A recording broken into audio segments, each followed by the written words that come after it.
Excellent Père de grâce, nous voulons te dire merci ce matin. Merci parce que tu nous rassures la victoire dans ces combats. Nous ne combattons pas pour avoir la victoire, mais nous combattons dans la victoire. Car tu as un regard favorable sur ton église. Tout ce qui se passe dans la ville de Goma et aux environs, nous avons l'assurance que tu nous rassures la victoire. Et que l'ennemi bientôt sera hors d'état de nuire de cette nation au nom de Jésus. C'est pourquoi, Père, maintenant que nous voulons recevoir ta parole, que cette parole soit notre lumière et notre guide. Cette parole rencontre nos besoins. Cette parole nous fortifie. Et que cette parole soit enracinée dans nos cœurs. Qu'elle soit véritablement une source véritablement d'espérance pour nous au nom de Jésus. Reçois toute la gloire pour la parole que tu viens d'adresser à tes enfants. Et qu'en sortant d'ici, que chacun puisse dire que véritablement le Seigneur m'a visité. Je bannis, j'interdis à tout esprit de distraction, tout esprit véritablement qui fait entendre les voix dans les oreilles spirituelles, qui veut amener certains enfants de Dieu de douter de la parole. Cet esprit n'a pas sa place ce matin au nom de Jésus. Car le sang de Christ couvre tous les lieux et la victoire est assurée au nom de Jésus. Merci Saint-Esprit. Prends toute la place, parle à ton peuple, au nom de Jésus. Amen. Amen. Amen. Veuillez vous asseoir, s'il vous plaît. Dis à ton prochain que tu es très spécial devant le Seigneur. Ambia wa karibu yako jirani yako ya kwamba wewe uko wa muhimu sana. Non, tu peux bien lui dire ça avec un sourire. Umwambie vizuri na kacheko. Tu es très spécial pour le Seigneur. Wewe uko wa maajabu. Tu peux ne pas être spécial pour les hommes. Unaweza ama kutokuwa wa maajabu mbele ya watu. Tu peux ne pas être spécial pour ta famille. Unaweza kutokuwa wa maajabu juu ya jamaa yako. Mais Dieu te dit. Lakini Mungu anakuambia. Même si tu étais la seule personne sur la terre, Jésus allait toujours venir pour mourir pour toi. Hata kama ungekuwa wewe peke yake duniani, Yesu angelikuja kukufa kwa ajili yako. Tu es précieux dans ses yeux. Uko wa samani katika macho yake. Parce que tu as coûté le prix du sang de son fils pour que tu sois là où tu es assis aujourd'hui. Kwa sababu ulipokea damu ya mwana wake juu keti leo. Là où tu es assis ce matin, mahali umeketi asubuhi, tu es assis comme un ambassadeur. Umeketi kama vile balozi. Et tu es l'adresse du Seigneur. Na wewe uko anwani ya Bwana. Mais sur le plan spirituel, na katika hali ya kiroho, tu es assis à la droite du Père. Umeketi kwa kuume ya Baba. Applaudissez le Seigneur pour ça. Shangilie Bwana kwa ajili yake. Ce n'est pas une promesse, c'est un fait. Sio ahadi, ni mambo ambayo iko kweli. Sur la terre, tu es l'adresse de notre Seigneur Jésus. Hapa duniani kwa noani ya Bwana wetu Yesu Kristo. Parce que le Saint-Esprit habite en toi. Kwa sababu Roho Mtakatifu anaketi ndani yako. Mais dans le monde spirituel, na katika ulimwengu wa roho, tu es assis à la droite du Père. Umeketi kwa kuume ya Baba. Au-dessus des autorités. Juu ya watawala. Au-dessus des puissances. Juu ya mamlaka. Au-dessus de Satan lui-même. Juu ya shetani yeye mwenyewe. Et quand tu parles, na unaposema, Satan est sous tes pieds. Shetani iko chini ya miguu yako. Au nom de Jésus. Kwa jina la Yesu. Je bénis le Seigneur pour tous ceux qui nous ont visités ce matin. Ninabariki Bwana kwa wote ambao wametutembelea hii asubuhi. Comme à notre coutume, nous allons les accueillir après avoir mangé. Ici, nous donnons à manger d'abord. Na kama kawaida wetu tutawakaribisha kisha kukula. Tunaanza kwanza kupana kukula. Ici, on mange d'abord. Tunaanza kwanza kukula. Même si c'était un ennemi. Hata kama alikuwa adui utakula kwanza. Dans ce royaume, notre seul ennemi n'est pas là. Ufalme wetu adui wetu haiko hapa. Si la personne franchit le portail là, il rentre à l'intérieur. Kama iko rejareja anaingia umundani, c'est qu'il est devenu l'ami du royaume. Ni kusema anakuwa rafiki wa ufalme. Donc on doit lui donner à manger d'abord. Ni kusema tutampatia kwanza ya kukula. Et quand il sera rassasié, wakati atashiba, là nous pouvons chanter pour lui. Hapa sasa tunaweza kuimba kwa ajili yake. Et l'accueillir dans la famille. Na kumpokea katika jamaa. Amen. Amen. Donc comme vous le savez, kama vile mumejua, nous avons un thème de l'année. Na tuna somo kubwa ya mwaka. C'est notre année de conquête victorieuse par la intercession stratégique. Ni mwaka wetu ya upiganaji pamoja na maombi yenye mbinu. J'ai l'habitude de nous interpeller pour cette prière. Si on a décrété cette année l'intercession stratégique, il faut venir à la prière de vendredi, s'il vous plaît. Na ukawaida ya kukumbusha hii kama ilichiliwa hivi tuwe na ukawaida kukuja kwa maombi siku ya tano. Ce n'est pas les prières qui se font dans les chambres de prière.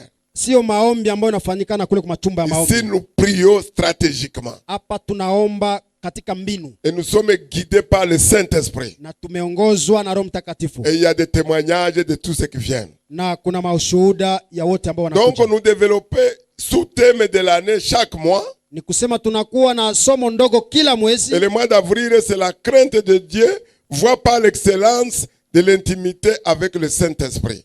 na mwezi wa 4 tunakuwa na somo ndogo nasema woga wa Mungu, njia inayofanya juu ya ushirika mzuri pamoja na Mungu. Parce qu'au mois de mars, c'était sur le dos du Saint-Esprit. Kwa sababu mwezi uliopita ilikuwa vipawa ya Roho Mtakatifu, Et notre père spirituel a décidé de suspendre ça. na baba wetu wa kiroho aliamua Pour que kuacha quand les kwanza, gens vont recevoir le don, ils ne puissent pas manifester le don en désordre. wakati mtu anapokea ile vipawa asifanye kwa uvuguvugu.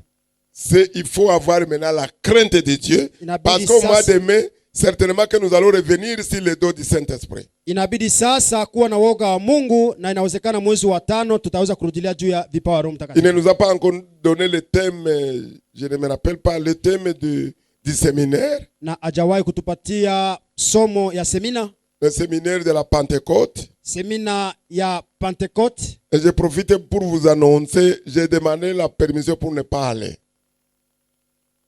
Amen.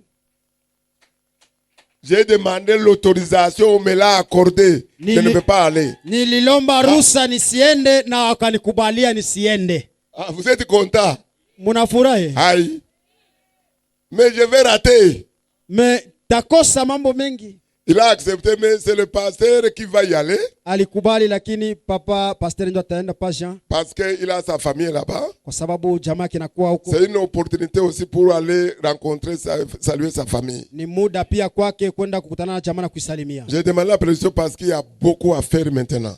Niliomba ile ruhusa kwa sababu mambo iko mengi ya kufanya. Et nous devons nous lever véritablement. Je bénis le Seigneur pour l'équipe d'évangélisation qui ne s'arrête pas, qui continue à évangéliser. Na inabidi tusimame, na nabariki kundi ya wainjilisti C'est le ambao moment de wasimame vous wanaendelea. encourager. Ni muda ya kuachia nguvu. L'évangélisation demande une grande patience. Injili inabidi uvumilivu mrefu. Parce que quand vous évangélisez, je sais que dimanche, vous voulez voir toutes les personnes que vous avez Kwa évangélisées. sababu kama unatoa injili unataka kuona wote ambao ulipana injili wafike siku ya Quand Mungu. ils ne viennent pas, ne vous inquiétez pas. Kama bakuje msihusike. Si elles peuvent aller ailleurs, gloire à Dieu. Wanaweza enda fasi nyingine, Mais utukufu ce kwa que Mungu. vous ne savez pas, Lakini yale amujue, vous avez tellement semé. mumepanda kiasi. Le temps viendra où les gens viendront vous demander, mais pourtant on ne la peut pas évangéliser. Vous avez déjà investi. Muta utafika, watu watakuja na watu watasema amukuevangelize. Même si on reste 50 pendant une année, 2 ans, Hata kama tunabakia 15 là mwaka où on mmoja, ne mwaka peut mbili. rien espérer, c'est quand vous ne continuez pas l'œuvre. Mahali tungelipasha kukosa tumaini kama hatungeendelea na kazi. Mais aussi longtemps que vous annoncez toujours la bonne nouvelle. Ingawa wakati wote tutatangaza habari njema, Ce n'est pas impérativement les personnes que vous avez évangélisées qui viendront. Il y a d'autres églises qui évangélisent. Les nôtres peuvent aller chez eux, mais les nôtres aussi, le Seigneur viendra compenser ça. sio shurti tu mtu ambaye tunamupatia injili akuja hapa, lakini wengine wanapana injili, anaweza enda kule na mwingine anaweza kuja hapa. Quand j'écris ici, quand je prêche à la multitude que nous avons déjà dans le monde spirituel. Wakati ninahubiri hapa, ninahubiri kwa umati ambao tumekuwa nao katika ulimwengu wa roho. Amen. Amen. Il y a une jeune fille qui nous a visité, je ne sais pas si elle est là ce matin. Elle a commencé à nous visiter, mais elle a dit que elle suit tous les messages que nous prêchons depuis la maison. Na kuna dada ambaye tushiriki hapa, sijui kama amekushafika, alisema anafuata ujumbe yote nyumbani ambao tunahubiri hapa. J'ai supplié, je l'ai visité plusieurs fois, elle a refusé de venir. Mais dernièrement, elle a rencontré le docteur. Et la l'onction du pasteur était au-dessus de mon onction pour qu'elle vienne. Alléluia. Pourquoi? Parce que c'était le moment. Ilikuwa muda. Donc, il ne faut pas nous décourager. Tusingelivunjika moyo. Donc, le thème de ce mois, comme je viens de le dire, c'est la crainte de Dieu, voit par excellence de l'intimité avec le Saint-Esprit. Na somo ya mwezi inasema woga wa Mungu, njia kamili ambayo inayofanya juu ya uhusiano pamoja na Mungu. Je ne peux pas commencer ce message sans parler un peu sur le message de dimanche dernier, toi qui n'étais pas là. Sitawahi kuanza ujumbe ya leo bila kuanza kurudilia kidogo yale ambayo nilisema siku ya Mungu Parce iliyopita. que c'est la suite de ce message. Kwa sababu ni ya kufuata yale ambayo nilisema Nous siku ya avons Mungu. parlé de la crainte de Dieu qui doit s'aligner au cœur de Dieu. tulizungumzia kuhusu woga wa Mungu ambaye inabidi ambatane na moyo wa Mungu. Et nous avons vu que le peuple d'Israël était en captivité à Babylone. Na tuliona namna taifa ya Israeli ilishikwa kwenye utumwa huko Babiloni. Après 70 ans, baada ya miaka 17, Dieu les a fait rentrer au pays, à Jérusalem. Mungu akawarudisha tena katika mji wa Yerusalemu. Et ils ont trouvé la grâce auprès du roi Cyrus. Na wakapata neema mbele ya mfalme Cyrus. Ils ont eu l'argent. Wakapata pesa. Ils ont eu l'or. Wakapata dhahabu. Ils ont eu tout ce dont ils avaient besoin, mais le but pour lequel ils devaient rentrer, c'était pour venir rebâtir Jérusalem. Wakapata yote ambao walikuwa na waja, lakini lengo lilikuwa waje wajenge Israel. Mais quand ils sont arrivés, lakini wakati walifika, quand ils sont rentrés, wakati walirudi, ils ont construit leur propre maison. Wakajenga nyumba zao wao wenyewe. Ils ont acheté tout ce dont ils avaient besoin. Wakauza yote ambao walikuwa na waja. Mais quand le prophète Osée les a rappelés âgés, lakini wakati nabii Hagai aliwakumbusha, ils ont répondu que c'est pas le moment pour la maison de Dieu. Wakajibu ya kwamba muda uyafaa. Il y a eu le moment de 70 ans pour le retour et pour avoir l'argent, tout ce dont ils avaient besoin, mais pour eux ce n'était pas le moment de construire la maison de Dieu. Walipata ile muda yote ya miaka 17, lakini wakati ilipofika wakasema kwao si muda ya kujenga. Et pourtant le but pour lequel Dieu les a fait rentrer, c'était pour venir construire sa maison. Na ingawa lengo ambaye Mungu aliacha warudie ilikuwa tu wajenge nyumba yake. C'est ce que Dieu fait pour nous. Il nous bénit au même moment. On oublie tout ce qu'il faut faire pour lui. On commence pas à faire des calculs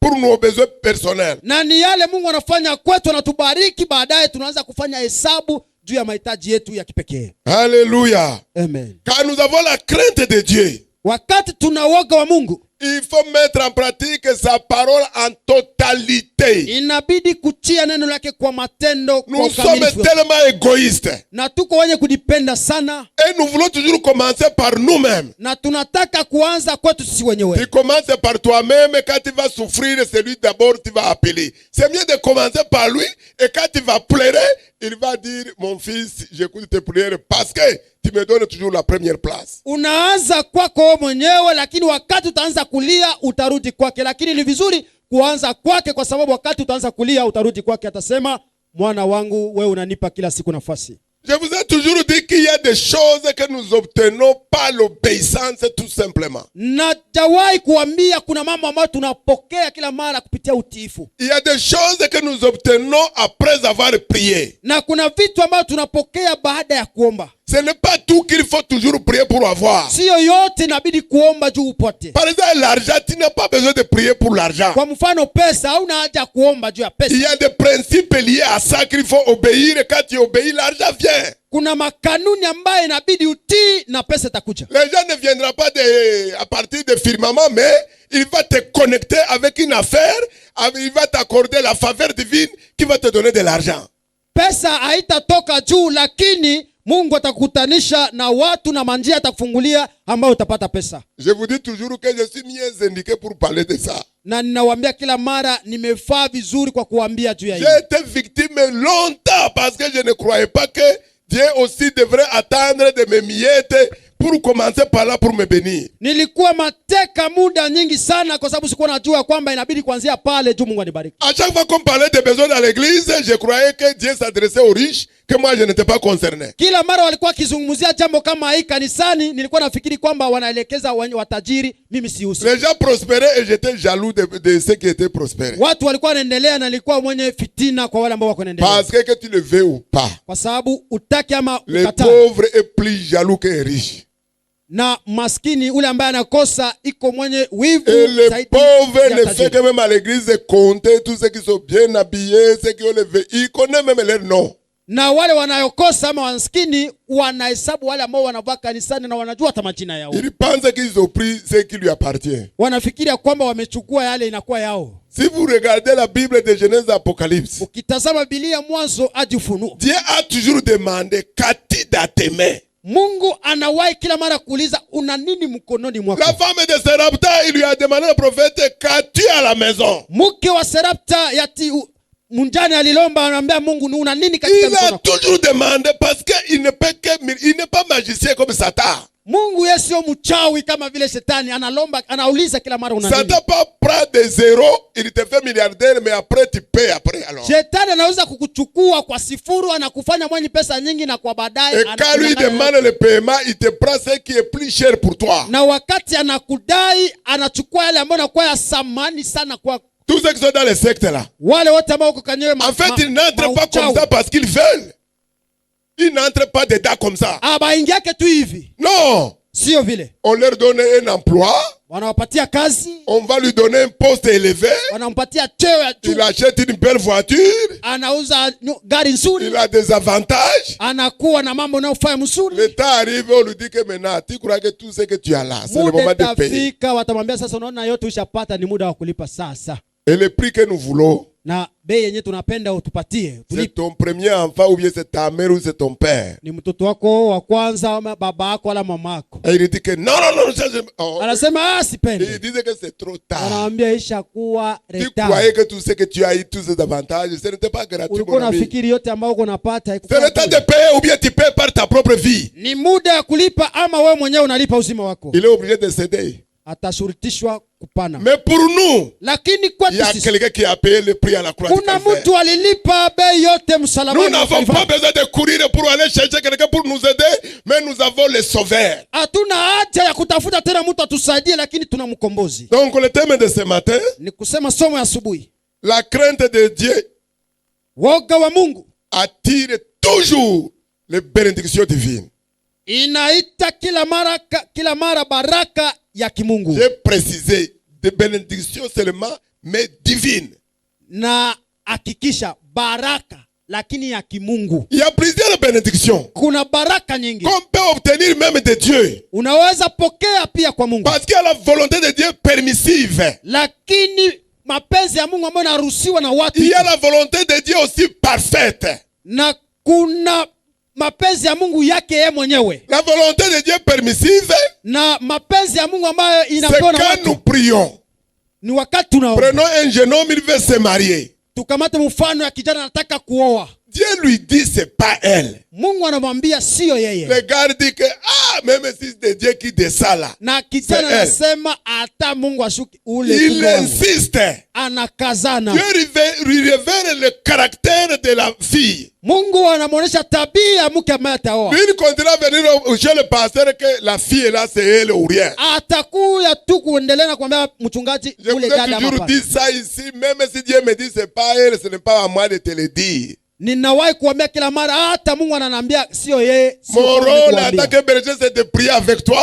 Kazi yangu kama vile mchungaji. Quand je vois que c'est pas elle, je continue à te dire continue à prier. Wakati taona kama sio yeye nitakwambia endelea na kuomba. Tu me dis que c'est le 12 je vais me marier. Na unaniambia tarehe fulani ndio. Je dis mon ami, il faut encore reporter, il faut continuer à prier. Nitakwambia rafiki yangu. Parce que je sais. Kwa sababu unajua. Pendant ce moment. Wakati ya muda. Dieu va créer quelque chose qui va faire de sorte que tu ne tombes pas dans l'erreur. Mungu ataumba kitu moja ambaye itaacha usianguke kwenye makosa. Mais s'il voit que tu insistes. Lakini ukikazana. Dieu n'est pas comme les politiciens. Mungu yuko kama vile wakina siasa. Voilà la volonté permissive de Dieu. Ile ni mapenzi ambayo inaruhusiwa na watu. Tu vas prendre la fille.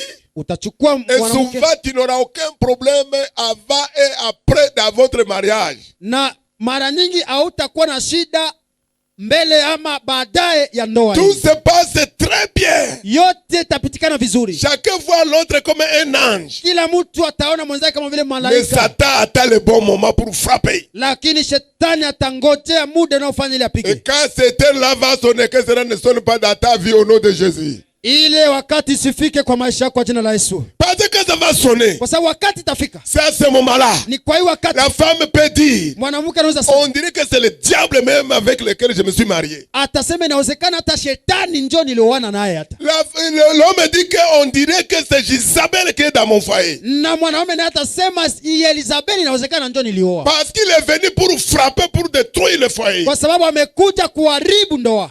Que tu sois épargné de ces déluges au nom de Jésus. Donc nous allons lire le Proverbe chapitre 9, le verset 10. Le commencement de la sagesse, c'est la crainte de l'Éternel. Et les sciences des saints, c'est l'intelligence. Ça, c'est Proverbe 9, 10. Il y a aussi 24. Kuna pia 24. Proverbe 24, le verset 3. Mezali 24:3. Et nous allons sauter au verset 7. Na tutaluka. C'est par la sagesse qu'une maison se lève, et par l'intelligence qu'elle s'affermit. Verset 7. La sagesse est trop élevée pour l'insensé. Je préfère m'arrêter même là. Alléluia. Amen. Le thème, c'est la crainte de Dieu qui attire les bénédictions divines. Na somo nasema woga wa Mungu inakokota baraka ya Mungu. Et dans Proverbe 9:10, la Bible nous dit que la crainte de l'Éternel, c'est le commencement de la sagesse. Na Mezali 9:10 nasema woga wa Mungu ni mwanzo ama et là où il y a la sagesse, elle va de pair avec la science. Nafasi kuna hekima inaenda pamoja na Parce science. que l'esprit de sagesse communique la science. Kwa sababu hekima inaongea na science. Et on nous dit que la science des saints, c'est l'intelligence. Na wanatuambia science ya watakatifu ni akili. Or, toi et moi, la Bible nous déclare des saints. Na ingawa Biblia inakiri kwamba wewe na mimi ni watakatifu. Nous n'avons droit à l'erreur pour échouer dans la vie parce que nous avons la sagesse de Dieu, nous avons l'intelligence qui est au-dessus de toute l'intelligence humaine. Nous n'avons pas droit à l'erreur. Hatuhitajike kuwa wenye makosa kwa sababu tuna hekima ya Mungu na akili ya Mungu. La Bible déclare que Jésus-Christ est la sagesse de Dieu. Na Biblia inakiri ya kwamba Yesu Kristo yeye ni hekima ya Mungu. Et voilà que dans Proverbe 24 on nous dit que c'est pas la sagesse qu'une maison se lève. Na ku Mezali 24 wanatuambia ni kwa hekima ndio nyumba. C'est pas la sagesse qu'une vie se lève. Na kupitia hekima ndio mji umejengwa. C'est pas la sagesse qu'un foyer peut réussir. Na kupitia hekima ndio ndoa inaweza kufaulu. C'est pas la sagesse qu'une famille peut prospérer. Ni kwa hekima ndio jamaa inaweza kufaulu. Et pas l'intelligence qu'elle peut s'affermir. Na kupitia akili ndio inaweza kukaza. Si une maison est bâtie sur la sagesse, kama nyumba imejengwa juu ya hekima, si un foyer est bâti sur la sagesse, kama ndoa imejengwa juu ya si hekima, la famille est bâtie sur Jésus de Nazareth, kama jamaa imejengwa juu ya Yesu wa et Nazareth, que l'intelligence peut le rendre solide et ferme. na akili itaifanya iwe nguvu. Je disais à quelqu'un hier Nilikuwa naambia mtu jana qui se plaignait parce qu'il a un chantier, ambaye alikuwa analia kwa sababu iko na mjengo, c'est un enseignant. ni mwalimu. Ah, il se plaît comme il va terminer sa maison. Alikuwa anasema namna gani Je ataweza lui ai kumaliza dit, nyumba ma yake. réponse va t'étonner. Na nikamwambia jibu yangu itakushangaza. Parce que tout le monde pense que pour construire, il faut d'abord l'argent. Kwa sababu kila mtu anafikiria kwamba kabla ujenge inabidi pesa kwanza. Bien sûr que sans l'argent, tu ne peux pas construire. Ni kweli ya kwamba bila pesa hauwezi jenga. Mais ici, la Bible nous dit le contraire. Lakini hapa Biblia inatuambia Tous ceux qui construisent, ils sont sages. wote wanaojenga wako na hekima. Parce que c'est par la sagesse que tu peux commencer même à réfléchir à avoir une maison. Kwa sababu ni kupitia hekima ndio unaweza hata kuanza kutafakari namna Il y ya a kupata des nyumba. personnes qui ont de l'argent plus que toi, mais ils n'ont même pas une parcelle. Kuna watu ambao wana pesa kukuzidia lakini hawana hata kiwanja. Ils n'ont pas la vision de construire. Hawana hata onyo Ils ya préfèrent kujenga. aller louer un appartement de $1000. Wanatamani, wanafikiria kukamata kulue nyumba ya $1000 Bien équipé. ambayo inakuwa na vyote Les ndani. équipements même, c'est pas pour lui. Na ile vyote vinakuwa ndani haiko hata yake. La maison, c'est pas pour lui. Nyumba sio yake. Mais il lui donne $1000 chaque fin du mois. Lakini anapana dola 1,000 kila mwisho wa mwezi. C'est un insensé. Ule ni mwenye dhambi. Ni Parce qu'il n'a mwovu. pas la vision. Kwa sababu hana onyo. Il n'a pas la sagesse pour commencer à réfléchir si je peux acheter une petite parcelle et voir qu'un jour, le Seigneur va m'ajouter l'argent pour construire une maison. Ana ile hekima ya kuona ya kwamba naweza kuanza kuweka kidogo kidogo, siku moja nitauza kiwanja na Bwana ataninemisha, nitajenga nyumba. Avant de construire, la personne a l'image de la couleur qu'il veut donner à sa vie, à son foyer. Na mbele ya kujenga mtu na kuwaka amekwisha kuwa na rangi ya namna atapana kundoa yake ama atajenga. S'il voit que louer c'est humiliant, il préférera d'abord avoir la vision par tous les moyens pour avoir sa propre maison.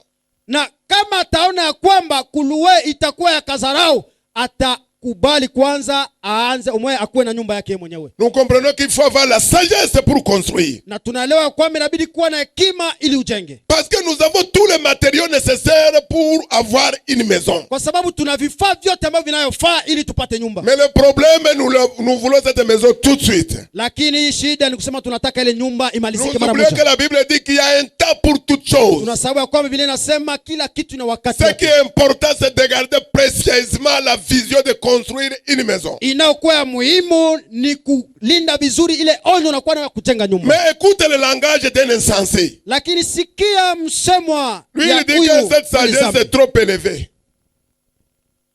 Que la sagesse est trop élevée. Aseme hekima iko juu sana. L'insensé, il est comment? Il a $5,000. Ule mpumbavu iko namna gani? On lui Ana dola propose une 5,000. parcelle derrière Mugunga, là où il peut acheter à 2,000. Wanamwambia kiwanja iko kule Mugunga anaweza kuuza ku $2,000. Il dit non. Anasema Moi, je ne hapana. peux même pas habiter là-bas. Mimi siweze kala kule. Moi, j'ai besoin d'une parcelle au bord du lac ici en Mimi ville. niko na haja ya kiwanja huku kwanza nikwe voisin. Quand j'aurai l'argent, Wakati akuwa na pesa, je vais acheter une fois pour toutes. tauza mara moja. Parce que pour lui, c'est trop élevé de prendre 2,000 à le payer. Parce qu'il y a la loisiveté qui est devant lui, qui est prioritaire. Kwa sababu kwake ni vigumu kwenda kununua kule kwa sababu yeye kuna ile furaha, tamaa inakuwa mbele zake. Il ne sait pas comment cet argent lui est arrivé. Na ajue namna gani ile pesa imemfikia. Mais il va en ville, il va acheter dans les boutiques, il a acheté tout ce dont il a besoin. Quand il finit, il pense, il se rappelle qu'il n'a même pas payé le loyer. Na ataenda kwenye muji, mabutiki, maduka, anauza vyote na baadaye ndio atakumbuka sasa, inabidi alipe nyumba. Un insensé, quand tu lui parles d'investir dans l'œuvre de Dieu, Mpumbavu unapomzungumuza kujenga kwa ajili ya kazi ya Mungu, or c'est la loi royale, na ingawa sheria ya kifalme, il te dira que à l'église on exagère. atakwambia kwamba kanisani Ça c'est wanazidisha. trop élevé pour lui. Kwake yeye ni ya juu sana. Pour donner même $100, c'est un problème. Kwa kupana hata dola 100 ni Mais shida. il oublie que le souffle qu'il a, il n'a rien payé pour avoir. Il n'a qu'à aller dans les cliniques pour voir quand quelqu'un est sous l'oxygène. Lakini amesabu ya kwamba hata pumzi anakuwa nayo sio yake. Angeliwahi kwenda hata kwenye hospitali aone mtu anapumua kwenye Et tumbo. pourtant, investir en Dieu, c'est un investissement qui te rassure même le lendemain. Nous avons vu ça dimanche dernier que celui qui investit dans l'œuvre de Dieu, Dieu va prolonger même ses jours sur la terre. Ingawa kujenga kwa Mungu tuliona hata siku iliyopita kwamba Mungu atazidisha, ataongeza hata siku yake ya Et celui qui est béni par la bénédiction qui vient de Dieu. Et aujourd'hui, c'est quoi? Celui qui est béni par Dieu, na ule anabarikiwa na Mungu, il est en sécurité. iko na ulinzi. Parce qu'il est le partenaire de Dieu direct. Kwa sababu yeye anakuwa mshirika wa Mungu. Quand il y a des combats, Dieu s'occupe de ces combats. Kama kuna kuwa vita, Mungu anahusika nayo. C'est son allié dans les affaires. Ni mshirika wake katika C'est son partenaire, c'est son nez sur la terre. ni jicho yake hapa duniani. Alléluia. Amen. Et quand une telle personne, même si certaines situations lui arrivent, Na mtu kama huyo tayari gani namfikia? même sans la prière, Hata bila maombi, Dieu intervient toujours Mungu ataonekana tu. pour le délivrer, pour qu'il soit toujours en paix, pour continuer l'œuvre pour laquelle Dieu l'a appelé. Ili amokoe nawe katika amani, aendelee na kazi ambayo Mungu alimutia. Alléluia. Amen. Nous avons vu dimanche passé que Tuliona siku ya Mungu iliyopita kwamba quand le peuple ne voulait pas construire la maison de Dieu, wakati taifa likataa et kujenga nyumba avait donné priorité à construire leur propre maison, na wakaamua kujenga nyumba zao wenyewe, et Dieu a dit, Mungu akasema ils avaient l'argent, mais Dieu soufflait sur l'argent et l'argent s'est volatilisé. walikuwa na pesa na Mungu akaipumzia pumzi kaenda Les gens pensent qu'avoir beaucoup d'argent, tu as la paix. C'est faux. Watu wanafikiria kwamba kuwa na pesa nyingi utakuwa na Il amani. y a les gens qui ont des milliards, ils ne dorment pas. Kuna watu wanakuwa na pesa kiasi ya walale. Toi, tu n'as même pas $100, mais tu ronfles toute la nuit sans problème. Wewe hauna hata dola 100 lakini unanguruma usiku wote bila La shida. véritable bénédiction de Dieu, c'est celle qui n'est pas suivie de chagrin. Baraka kamili ya Mungu ni yale ambayo yasindikizwe na uchungu. Alléluia. Amen. Est-ce que les enfants de Dieu connaissent qui ils sont? Na watoto wa Mungu wanajua kweli wao Si ni ton wao. père biologique, Kama baba yako quand tu aliyekuzaa, as ton salaire, le premier salaire, wakati unakuwa celui qui t'a envoyé à l'école, mshahara kwa kwanza ile alikutuma celui qui a tout investi, yeye ndio alifanya yote kwa ajili yako. après le premier salaire, tu viens le voir. Kisha mshahara kwanza unakia kumuona Papa ou maman, baba ama si mama. aujourd'hui j'ai un salaire, Kama leo ninakuwa na si je mshahara, suis appelé tel, kama ninaitwa c'est parce que tu m'as amené à l'école. kwa sababu nilipeleka kwenye shule. Voici une enveloppe pour vous. Ona bahasha Est-ce kwa que ajili. sur $1000, tu peux donner ton père $20? Kwa ile dola 1,000 unaweza patia baba yako Même dola si c'est 200. l'enfant le plus cupide, il ne donnera jamais son père dans un salaire de $1,000, $20. Hata ule mtoto mpumbavu hawezi patia baba yake dola 200. Ici, nous ne parlons même pas de ton père biologique. Hapa tuzungumzie juu ya baba yako Nous aliyekuzaa. parlons de ton créateur auprès de qui ta vie est dans ses mains. Tunasema juu ya baba yako muumbaji ambaye maisha yako katika mikono Il yake. connaît toutes les attaques autour de toi. Anajua vita yote ambayo iko miongoni Il mwako. connaît tout ce que tu vis. Anajua yote unaishi. Comme David il avait dit. Kama vile Daudi alisema. Il connaît quand tu te lèves. Anajua wakati Il unasimama. connaît quand tu t'assois. Wakati unaketi. Il sait quand tu dors. Anajua wakati unalala. Quand tu te réveilles. Wakati unaamka. Quand on te fait la guerre. Wakati unakupiganisha. Tu ne veux pas être son partenaire. Haupende uwe mshirika wake. Tu veux venir dans sa maison. Unataka kuja nyumbani mwake. D'une manière légère. Kwa namna rejareja. Quand on parle des offrandes. Wanapozungumzia sadaka. Dans $1,000 tu donnes $10. Kwa dola 1,000 unapana dola 10. Voilà l'esprit d'un insensé. Ona hii roho ya mpumbavu. Ne t'inquiète pas. Hein? Usihusike. Tu es sauvé. Umeokolewa. Tu n'iras pas en enfer parce que tu n'as pas donné l'argent. Au tena kuzimu ndio kupana pesa. Mais si la terre, Lakini duniani tous les problèmes viendront prendre leur demeure dans ta maison, dans ta famille. shida yote itakuja nyumbani mwako kwa jamaa yako. Il y a des maladies que nous avons que nous aurions pu éviter. Kuna magonjwa ambayo tungeiwaya Il y kutengana a nayo. des troubles que nous traversons qui sont liés à notre désobéissance à Dieu. Kuna mashida ingine ambayo yanatokana kutokutii kwetu kwa Mungu. Ce n'est pas Dieu qui envoie les maladies. Sio Mungu ndio Ce anatuma n'est pas magonjwa. Dieu qui envoie les problèmes. Sio Mungu ndio anatuma Mais shida. Satan sait que quand nous désobéissons, il peut venir frapper. Lakini shetani anajua wakati atutii atakuja kupiga. Alléluia. Amen. Donc nous allons continuer maintenant. Tutaendelea basi. Nous arrivons où le message que tu veux recevoir maintenant. Tunafikia muda ambao ujumbe ambao nataka Ça va pokea. être comme un message prophétique pour toi, pour moi, pour tout le monde. Na itakuwa kama vile ujumbe ya unabii kwa C'est un sisi message sote. de bénir l'église. Ni ujumbe wa kubariki kanisa. Ah, tous les chrétiens connaissent ça, là où je vais lire. Kila Mkristo anajua mahali Même ninataka celui soma. qui est converti hier. Hata ule ambaye ameokoka jana. Mais je vais te dire qu'il y a une condition. Lakini nitasema kuna shurti. Deutéronome 28. Tous les chrétiens, Kumbukumbu la Torati ils makumi connaissent mbili ça na par cœur. kila Mkristo Quand ils anajua hii. prient, je suis la tête et non la queue. Anajua mimi ni kichwa sio Comment tu peux mkia. être la tête et tu désobéis à l'éternel? Namna gani utakuwa kichwa na utii Bwana? Celui qui veut garder le poste et de rester la tête, c'est celui qui obéit à la voix de l'éternel. Ule anataka kukamata ile cheti nafasi ya kichwa inabidi atii Bwana. Voici ce que la parole de Dieu dit. Tazama yale ambayo neno la Mungu linasema. À partir du premier verset, si tu obéis à la voix de l'éternel ton Dieu, en observant et en mettant en pratique tous ces commandements que je te prescris aujourd'hui, aujourd'hui c'est pour toi, hein, ce n'est pas dans l'Ancien Testament. Leo ni wewe sio kwa L'éternel agano la ton kale. Dieu te donnera la supériorité sur toutes les nations de la terre. Voici toutes les bénédictions qui se répandront sur toi et qui seront ton partage lorsque tu obéiras à la voix de l'éternel ton Dieu. 1. Tu seras béni dans la ville, tu seras béni dans les champs. Les fruits de tes entrailles, les fruits de ton sort, les fruits de tes troupeaux, les portées de ton gros et ton menu bétail, toutes ces choses seront bénies. Ta corbeille et ta riche seront bénies. Tu seras béni à ton arrivée et tu seras béni à ton départ. L'Éternel te donnera la victoire sur tes ennemis qui se lèveront contre toi. Ils sortiront contre toi par un seul chemin et ils s'enfuiront devant toi par sept chemins. L'Éternel ordonnera à la bénédiction d'être avec toi dans tes greniers et dans toutes tes entreprises. Il te bénira dans le pays que l'Éternel ton Dieu te donne. Tu seras pour l'Éternel un peuple saint, comme il te l'a juré, lorsque tu observeras les commandements de l'Éternel ton Dieu et tu marcheras dans ses voies. Tous les peuples verront que tu es appelé du nom de l'Éternel et ils te craindront. L'Éternel te comblera de biens en multipliant les fruits de tes entrailles, les fruits de tes troupeaux et les fruits de ton sort, dans le pays que l'Éternel a juré à tes pères de te donner. L'Éternel t'ouvrira ton beau trésor, son beau trésor plutôt, les cieux pour envoyer à ton pays la pluie à son temps et pour bénir tout le travail de tes mains. Tu prêteras à beaucoup de nations et tu n'emprunteras pas. L'Éternel fera de toi la tête et non la queue. Tu seras toujours en haut et tu ne seras jamais en bas. Lorsque tu obéiras au commandement de l'Éternel ton Dieu que je te prescris aujourd'hui, lorsque tu les observeras et les mettras en pratique et que tu ne te détourneras ni à droite ni à gauche de tous les commandements que je vous donne aujourd'hui pour aller après d'autres dieux et pour les servir. Amen.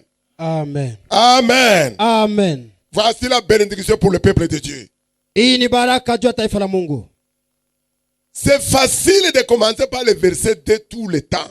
Ni rahisi kwa kuanza na hii andiko kila wakati. Oh, Dieu a dit, leur donne la bénédiction de me suivre partout. Na Mungu alisema baraka zitanifuata mahali popote. Oh, mes ennemis viendront d'un seul chemin, ils repartiront de cette chemin. Maadui wangu watakuja kwa njia moja, lakini Bwana atawasambaza kwa Mais njia nous saba. sautons le premier verset. Lakini tunatambukaka La Bible dit, si tu obéis Biblia inasema au principe spirituel biblique, utakapotii kwa shurti ya kiroho ya Biblia. pour les finances, il dit, si tu obéis, tu paies ta dîme, tu donnes tes offrandes, les offrandes volontaires.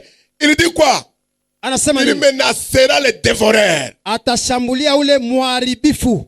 C'est-à-dire tout ce qui pourrait troubler tes affaires, c'est lui qui s'en occupe, ce n'est pas ta prière. Yote naweza kuchanganisha mambo yake, ni yeye ndiye atahusika nayo, sio maombi yako. Il élargit même tes tentes pour des affaires. Na atapanua hata namna yako ya kufanya mambo yako. Alléluia. Amen. Si tu obéis à la voix de l'Éternel, Ukitii njia ya Bwana wako, pour sauti toutes ya Bwana wako, les instructions qu'il te donne, kwa baraka yote nakupatia. quand il dit que tu auras la supériorité sur toutes les nations, on ne parle pas des nations comme pays. On parle de tous les royaumes de Satan. Tous les royaumes terrestres, tu es au-dessus. Toutes les circonstances, tu peux les contrôler depuis les lieux célestes au nom de Jésus. Anaposema atakuweka juu ya mataifa yote, ni kusema utakuwa juu hata ya mautawala yote hapa chini ya jua. Ce qu'il disait dans l'Ancien Testament, Hii alikuwa akisema kwa Agano la Kale. c'était l'ombre des jours à venir et nous sommes en train de vivre dans l'accomplissement de cette parole. Ilikuwa uvuli ya mambo itakayokuja, lakini sisi tuko tunaishi utimilifu ya hii neno. Parce que quand Jésus est sorti du tombeau, Kwa sababu wakati Yesu il alitoka a dit kaburini, tout pouvoir m'a été donné. akasema mamlaka yote Sur la nimepewa terre, sous la terre, dans les cieux. mbinguni, duniani na chini ya Et dunia. celui qui croit en lui, Na anaye muamini il aura la même vie que Jésus. atakuwa na ile maisha Et kama le nom Yesu, qu'il porte comme Jésus, na ile jina anabeba kama tout Yesu. genou devra fléchir devant lui au nom de Jésus. Kila goti litakunjwa mbele zake. Voilà la kwa jina la Yesu. supériorité sur toutes les circonstances et les situations dans ce monde. Na hii inakuwa ukubwa juu ya mataifa yote hapa chini ya dunia. Il va dire dans Hébreux chapitre 4, Waebrania 4 les versets 10 à 11. na mstari wa Quand 10 celui qui entre dans le repos de Dieu se repose de ses rêves, comme Dieu s'est reposé lui-même des siennes. Efforçons-nous donc d'entrer dans ce repos. Alléluia. Amen. Afin que personne ne tombe en donnant le même exemple de désobéissance. Amen. Amen. Voici le repos de Dieu parle que les autres appellent que nous il faut adorer Dieu samedi. Hii ni pumziko ambayo Mungu anasema hapa, wengine wanasema kupumzika, kumwabudu tu Mungu Quand siku ya on saba. est en Jésus, on est dans le sabbat. Tunapokuwa katika Kristo tuko kwenye On sabato. peut faire le culte lundi, mardi, les jours importe peu. Tunaweza kufanya ibada siku ya kwanza, Parce pili, que nous siku ya sommes nne, dans le repos de Dieu. kwa sababu tuko katika pumziko ya Mungu. Jésus est venu nous donner le repos. Yesu alikuja kutupatia pumziko Parce que nous avons pleinement tout en lui. kwa sababu tuna yote kwake. Avant d'entrer dans ce repos, Na mbele tuingie kwenye nous pumziko, étions assujettis aux puissances des ténèbres. tulikuwa tukizingatiwa na mamlaka ya giza. Ephésiens 2:10 dit qu'il a préparé de bonnes œuvres pour que nous les pratiquions. Waefeso 2:10 alisema alitayarisha mambo mazuri Si tuyatende. ces bonnes œuvres nous sont révélées, Kama hii mambo mazuri, matendo mazuri nous imetufunuliwa, avons le repos de vivre véritablement dans la joie, dans la paix de tous les jours. na tuna pumziko ya kuishi katika furaha siku yote. Vous savez, nous prions beaucoup, Unajua tunaomba nous mingi obéissons moins. na tunatii kidogo. Et c'est pourquoi nous prions beaucoup, mais nous n'avons pas de résultats. Ndio maana tunaomba mingi na hatuna matokeo. Quand tu pries pour quelqu'un qui obéit à la parole de Dieu, Ukiomba kwa mtu ambaye anatii neno la il Mungu, sera toujours dans ta maison pour témoigner les merveilles que Dieu est en train de faire dans sa vie. atakuwa kila mara nyumbani mwako ili ashuhudie mambo makubwa ambayo Parce Mungu qu'il est anataka. le Dieu d'alliance. Kwa sababu ni Mungu wa Il ne agano. peut jamais violer son alliance avec toi. Hawezi kuharibisha agano Et yake na cette wewe. alliance, ce n'est pas le sang de Jésus, seulement même sa parole. Hata neno lake pia. N'oublie jamais que tu es né de la parole de Dieu. Na usisabu ya kwamba umezalika na neno la Cette Mungu. parole doit être notre guide. Na hii neno inabidi iwe kiongozi yetu. Quand tu reçois la parole que je t'adresse ce matin, Unapopokea neno ambayo cette ninakuandalia parole siku, devient une empreinte sur toi.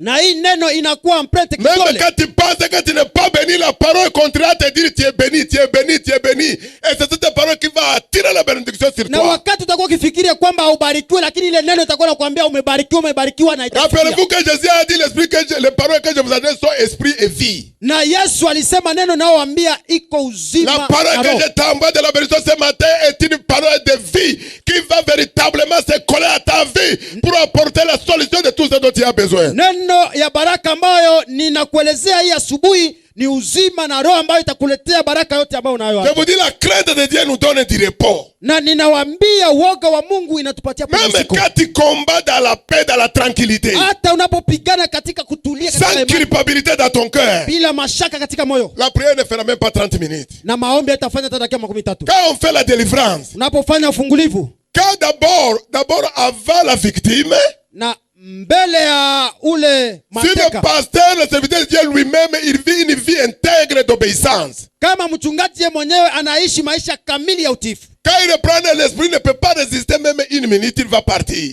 na wakati anakuwa mbele ya pepo mbaya hawezi hata kusimama mbele zake dakika Mais moja. quand il vit dans la compromission, Lakini anapoishi katika il machafuko, dit à l'esprit, sors. ataambia roho toka, L'esprit lui répond, je ne sors pas. na roho tamujibu Parce sitatoka, qu'il sait très bien qu'il a un lien avec lui. kwa sababu anajua kwamba ana uhusiano naye. Même il n'a pas la puissance de le chasser, même si c'est au nom de Jésus. Hana uwezo wa kumfukuza hata kama ni kwa jina la La Yesu. Bible dit, celui qui veut utiliser le nom de Jésus n'a qu'à s'éloigner de l'iniquité. Na Biblia inasema ule anataka kutumia jina la Yesu inabidi Un atupie homme na de Dieu mabaya, maovu. adultère, Na mtumishi wa Mungu msirifu qui vit dans l'impudicité, anayeishi katika il ne uzinzi peut pas prier contre l'esprit des eaux, l'esprit d'impurité, parce qu'il sera frappé correctement. hawezi kuomba kufukuza pepo ya maji kwa sababu atapigwa. Parce que quand il va dire sors, Kwa sababu wakati atasema toka, la personne va se mettre en transe. na mtu atajipanga sawa Mais sawa. quand il va trouver l'opportunité là, Wakati atapata muda inayofaa, il va retourner à la maison, les deux mirailles dans la bouche vont tomber. atarudi na ana na meno ingine mkinywa. Alléluia. Amen.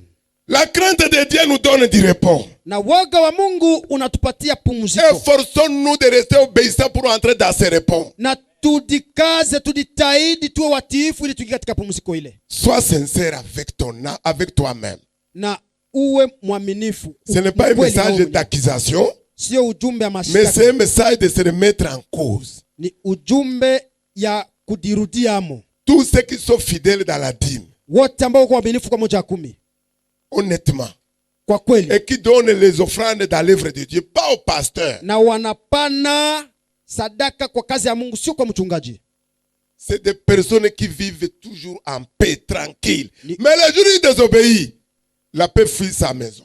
Ni watu ambao wanaishi katika kutulia na amani, lakini siku watakosa kutii, amani na Dieu kimbia. est fidèle. Mungu ni mwaminifu. Il est fidèle à sa Ni parole. mwaminifu kwa neno lake, Et lui aussi, il est intègre par rapport à la parole. na yeye pia kwa mkamilifu kwa neno. Tu violes, Unapoharibu il s'éteint.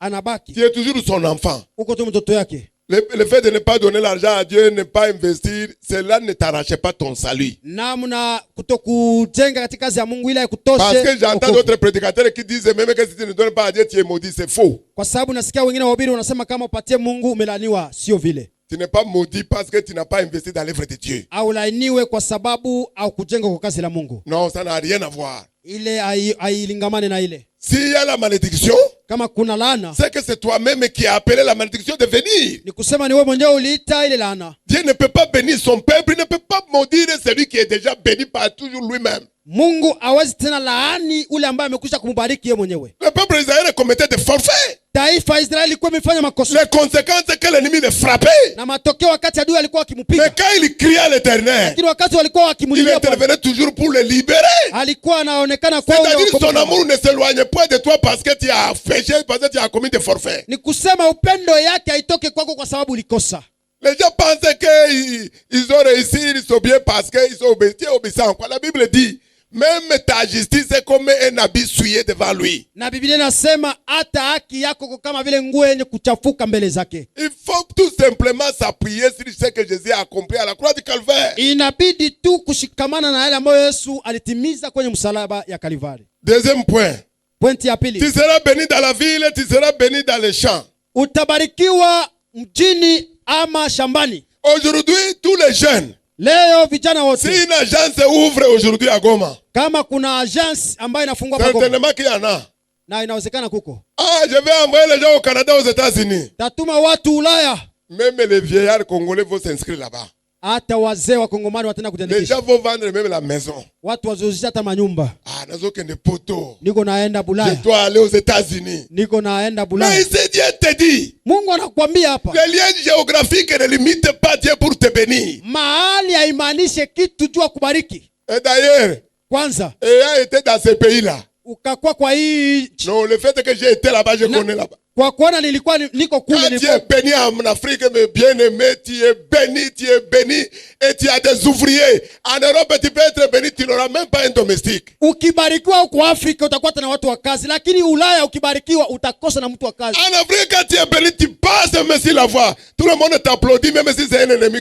Les gars de la belle voiture. Afrika ukibarikiwa kila mtu anakushangilia kwa kuona hata adui anaweza On kushangilia. te donne même du respect. Bana kupatia hata En heshima. Europe, personne ne te regarde. Ulaya Tu abakungaikia hata. organises une fête à la maison, c'est toi avec tes enfants, personne ne viendra. Unafanya karamu utakuwa tuwe na jamaa yako. Chez nous, les gens viennent même si tu ne les invites pas. Watu wanakuja hata Et kubalika. ils célèbrent ton Dieu parce que tu as organisé une Na fête. wanashangilia Mungu wako kwa sababu uliandaa karamu. En Afrique, c'est mieux d'être béni, mais avoir l'accès d'aller voyager dans ce pays. Ni vizuri kubarikiwa hata Afrika. On te refuse le billet parce qu'ils pensent que tu vas être un fardeau. Quand tu as l'argent là, même les ambassades savent que tu es utile pour eux.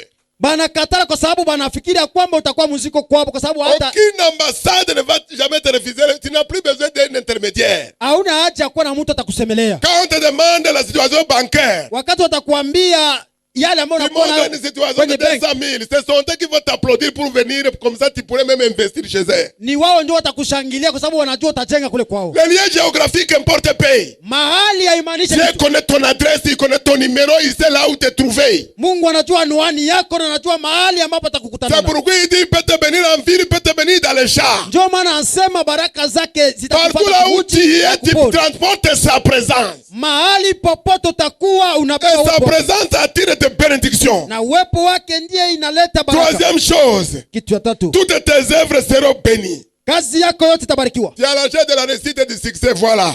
Hii njoo hii unaacha. Parce qu'il dit que le fruit de tes entrailles, le fruit de ton sol, le fruit de tes troupeaux, le porté de ton gros et ton menu bétail, toutes ces choses seront bénies. Uzao wako yote itabarikiwa. Ce dont tu as besoin, Yote ambayo unakuwa c'est de nayo connaître les œuvres pour lesquelles Dieu t'a créé. ni kujua kitu gani, kwa sababu gani Mungu alikuumba. Toutes les bénédictions commencent par là. Baraka zote zinaanzia hapa. Vous allez voir les chrétiens qui veulent copier ce que l'autre fait. Utaona Mkristo ambaye anataka kukamata yale ambayo mwingine anafanya. Quand tu veux copier, Wakati unatafuta tu veux kuiga, attirer des problèmes. itakuletea shida, Parce que quand tu ne vas pas réussir, kwa sababu wakati hautafaulu, même si c'est ton ami qui t'a donné, voilà comment j'ai fait, hata kama ni rafiki yako ndio alikuonesha hivi ndio tunaenda ça ne marchera pas comme ça pour toi. kwako, habitaendeka vile. Il faut connaître toi-même. Inabidi ulijue wewe Qu'est-ce mwenyewe que Dieu m'appelle à faire? nini Mungu Je ananihitaji ne suis nifanye. pas appelé pour me promener sur la terre. Sikuhitajika tu nitembee tu duniani. Dieu a un but pour moi sur la terre. Mungu ana lengo nami hapa Et duniani, c'est le but pour lequel je dois m'attacher, prier pour connaître le but pour lequel je suis sur la terre. na ni kwa ile nitaomba ili nijue lengo gani Mungu alinitia hapa Et duniani, quand ça devient véritablement, Dieu te le révèle. na ile ikuwe ombi Mungu aifunue kwako, Ça devient la voie de la prospérité qui s'ouvre pour toi na au nom de itakuwa Jésus. njia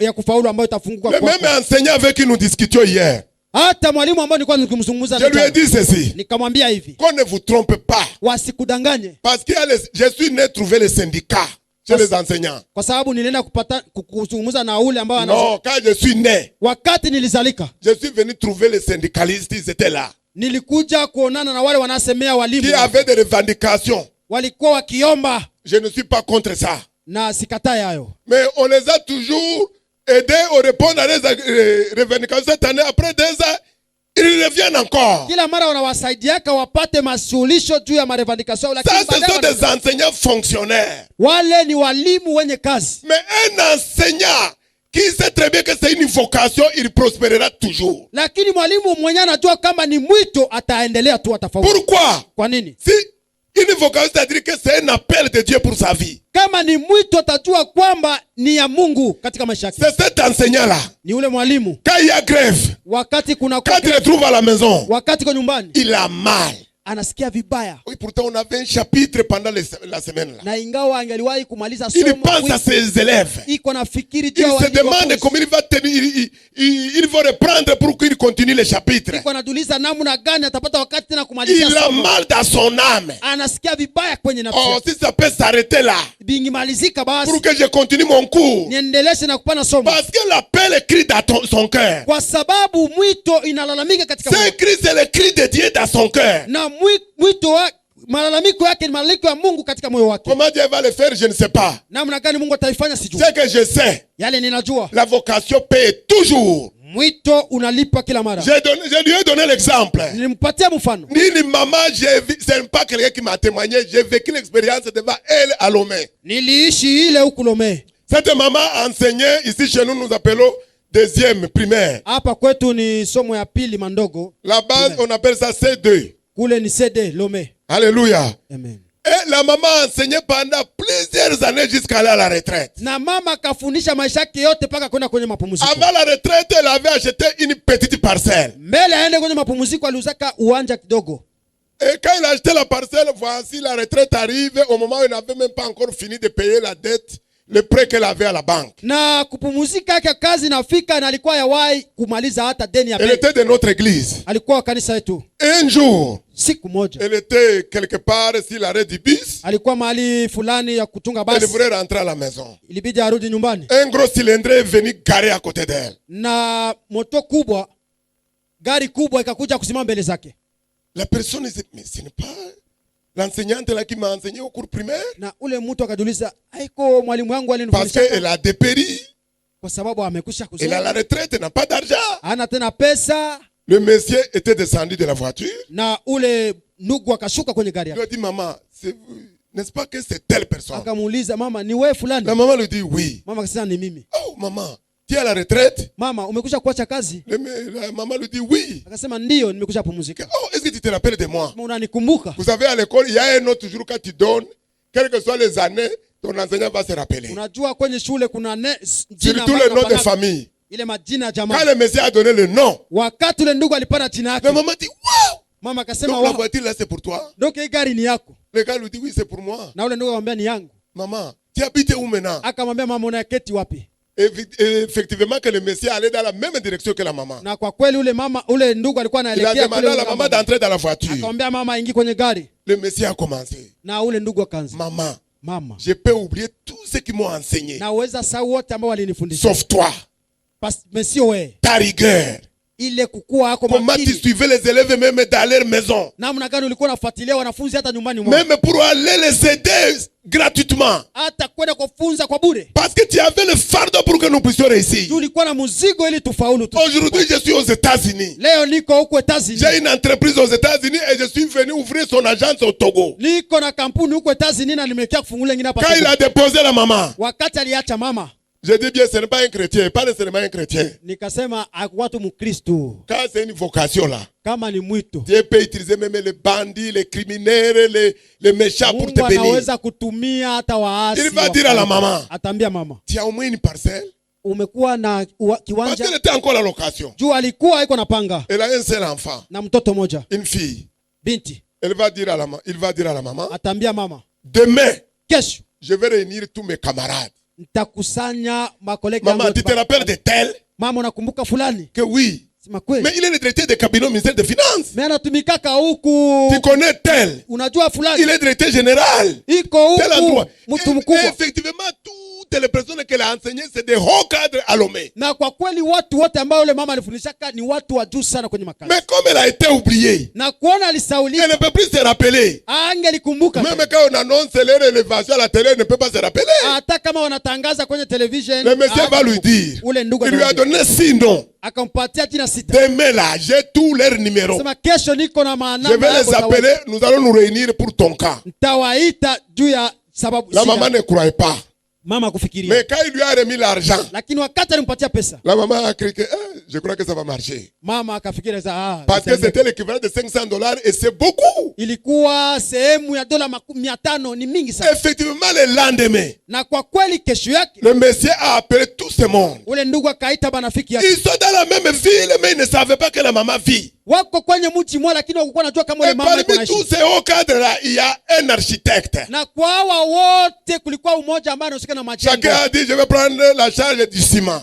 Umoja akasema mimi nitachukua L'autre, ciment. je vais prendre les tôles, je vais prendre ceci. Mwingine mimi Et nitachukua manjanja. dans cette conversation, la maison était déjà là. Kwa ile mazungumzo nyumba Et ikajengwa. l'architecte a dit, je vais m'occuper du reste, je ne Na demanderai rien. mtendaji akasema mimi nitahusika na Ils ont majengo. appelé la maman. Akakumbusha mama. La maman a pleuré. Mama akalia. Chacun donnait son témoignage. Kila mtu alikuwa anafanya ushuhuda Est-ce wake. que tu te rappelles, une fois tu m'as frappé, c'était dur. Unakumbuka siku moja nilipigaka nikasikia uchungu. Mais je sais que c'était par amour. Lakini najua kwamba ilikuwa kwa upendo. Maman, après ça, Mama, baada ya hii avant même que la maison ne soit achevée, na kabla nyumba ça c'est malizike, le directeur du cabinet au ministère des Finances. huyu ni director huku sasa Il huku lui a acheté une bagnole.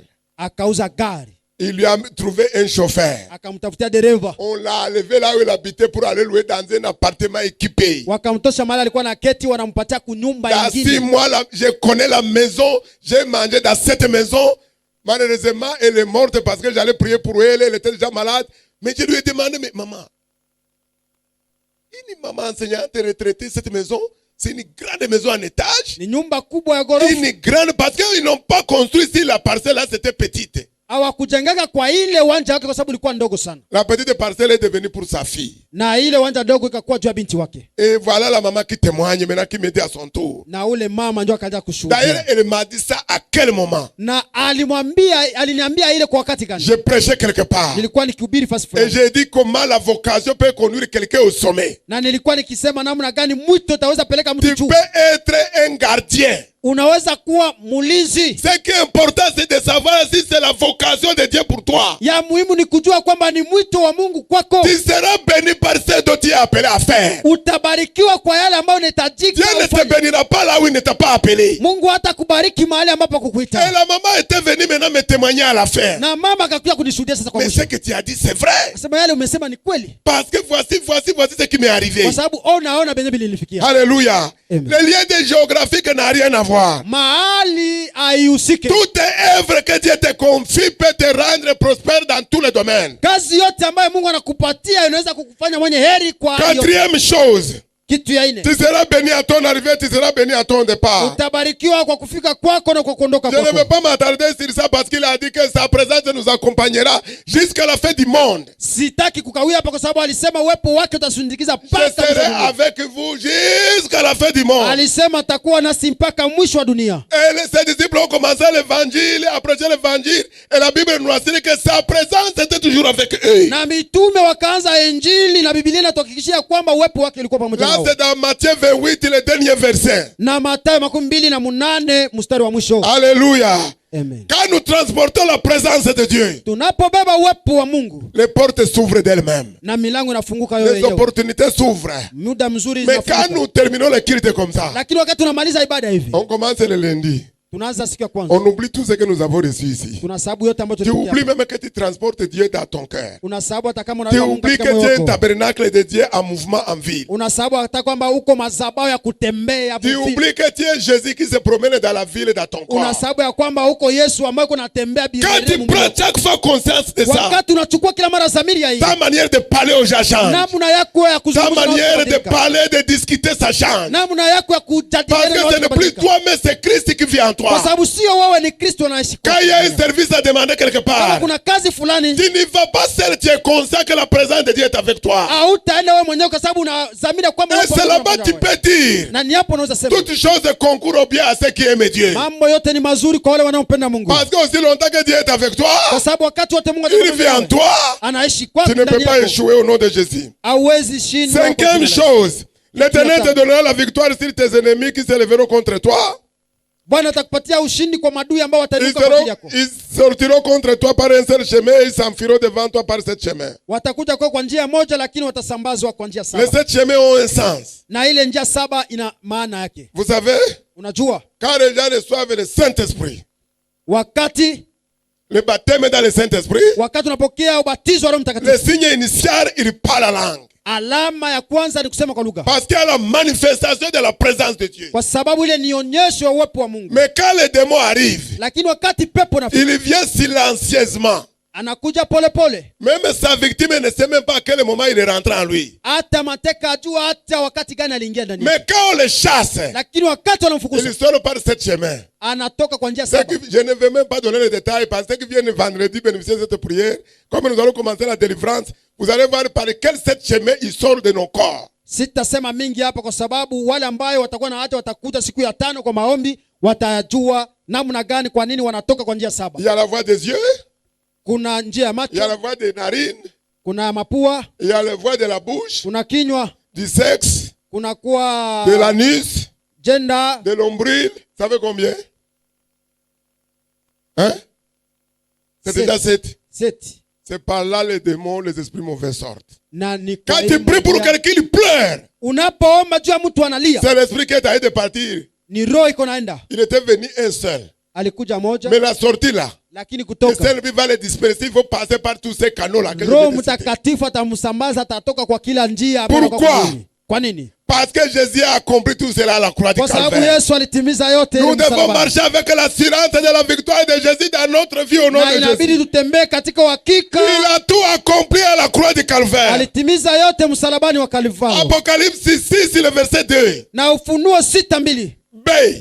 Mbele yake La Bible dit qu'il est sorti, ce monsieur qui était sur le cheval blanc là. Bible Il dit- est sorti vainqueur pour aller vaincre. alitoka mshindi ili aende ashinde. Un enfant de Dieu. Mtoto wa Mungu Quand il prie dans le combat, il ne combat pas pour avoir la victoire, mais il combat déjà dans la victoire. anapoomba juu ya vita aombe juu ya ushindi, lakini anaomba Parce ndani ya que sa ushindi. position seule lui donne l'assurance de la victoire sur Satan et sur les circonstances. Kwa sababu msimamo yake yeye mwenyewe inampatia ushindi juu ya shetani na Tu juu ne ya peux mambo. pas combattre si tu ne connais pas ta position. Hauwezi kupigana kama ujue Tu ne msimamo. peux pas combattre si tu ne connais pas les armes qui sont à ta disposition. Hauwezi pigana kama ujue silaha ambayo Tu zinakuwa ne mbele peux pas combattre si tu ne connais pas à qui tu appartiens. hauwezi pigana kama ujue unakuwa wa nani. Mais tu peux dire comme apôtre Paul, Lakini unaweza kusema kama vile mtume Paulo, je sais en qui j'écris. ninajua nani niliamini. Alléluia. Amen. Et il me rassurera toujours la victoire au quotidien. Na anahakikishia ushindi kila leo. Si.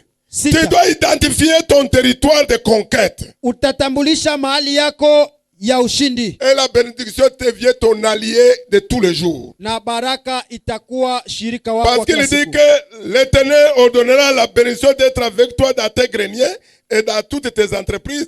Il te bénira dans le pays que l'Éternel ton Dieu te donne.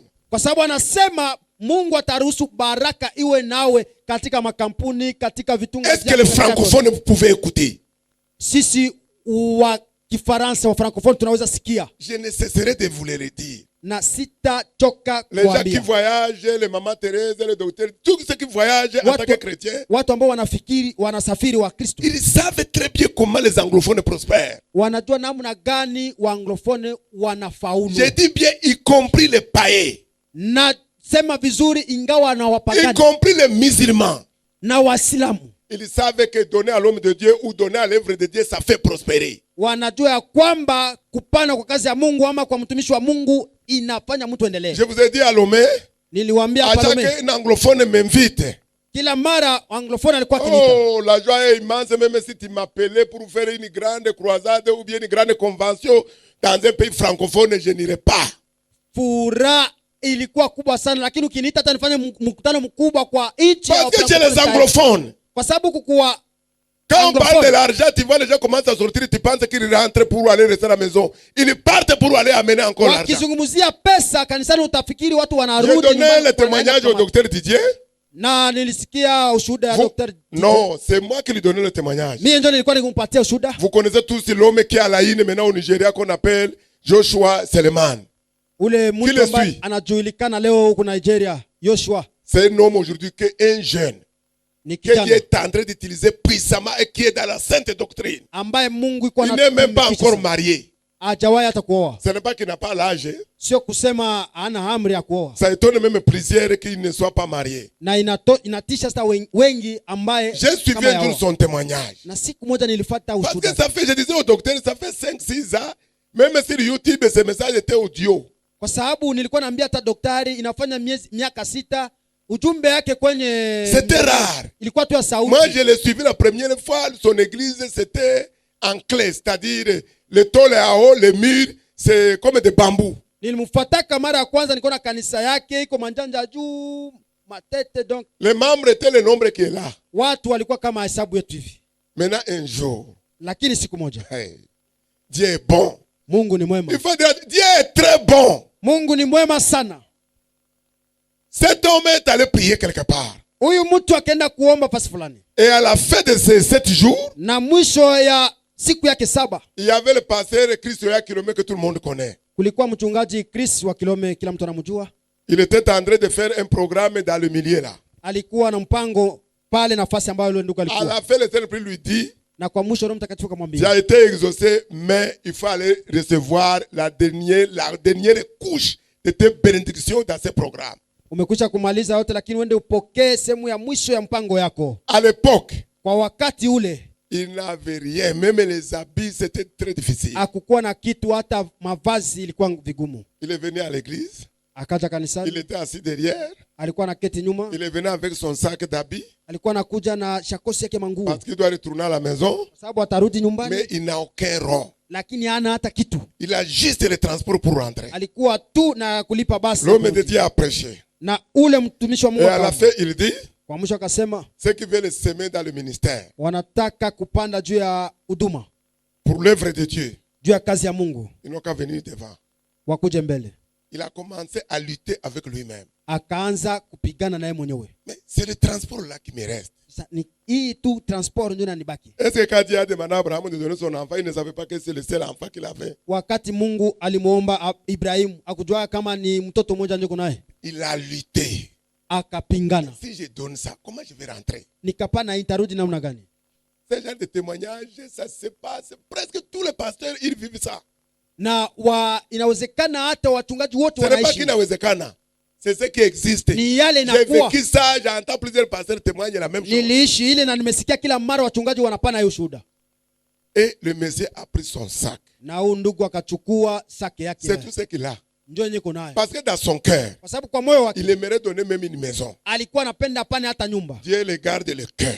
Mungu Le monsieur, anatazama ces roho. habits là, personne ne peut porter là-bas. Na anajua ile vazi yake hakuna mtu atavaa. Il a mis sur la tête. Akaitia kwenye kichwa. Il est venu à l'hôtel. Akakuja kwa Les madhabahu. gens de l'accueil ont voulu l'empêcher. Na wale Les walinaulizwa premiers moqueurs, ce sont les chrétiens. wapingazi wa kwanza ni Wakristo. Mais celui-ci, c'est un fou. Wakasema Où est-ce huyu qu'il ni amène mwenye le sac d'habits? anaenda wapi na hii shakosi yake ya Le gars manguo? a porté son colis jusqu'à l'hôtel. Ule ndugu akakuja na mzigo wake ya manguo paka kwa Avec madhabahu. le peu d'argent qu'il avait. Parce qu'il a jugé Pesa ndogo ambayo que alikuwa nayo. même l'argent là, même s'il donnait, ça ne pourrait pas suffire. Na kwa sababu aliamua ile pesa hata Il a déposé ça tout akaacha yote à l'hôtel. madhabahu. Après, quand l'homme de Dieu est venu prier, Na baadaye wakati mtumishi wa Mungu alikuja kuomba, il n'a même pas touché le pot d'offrande. akugusa hata sadaka. Il a touché sur le sac.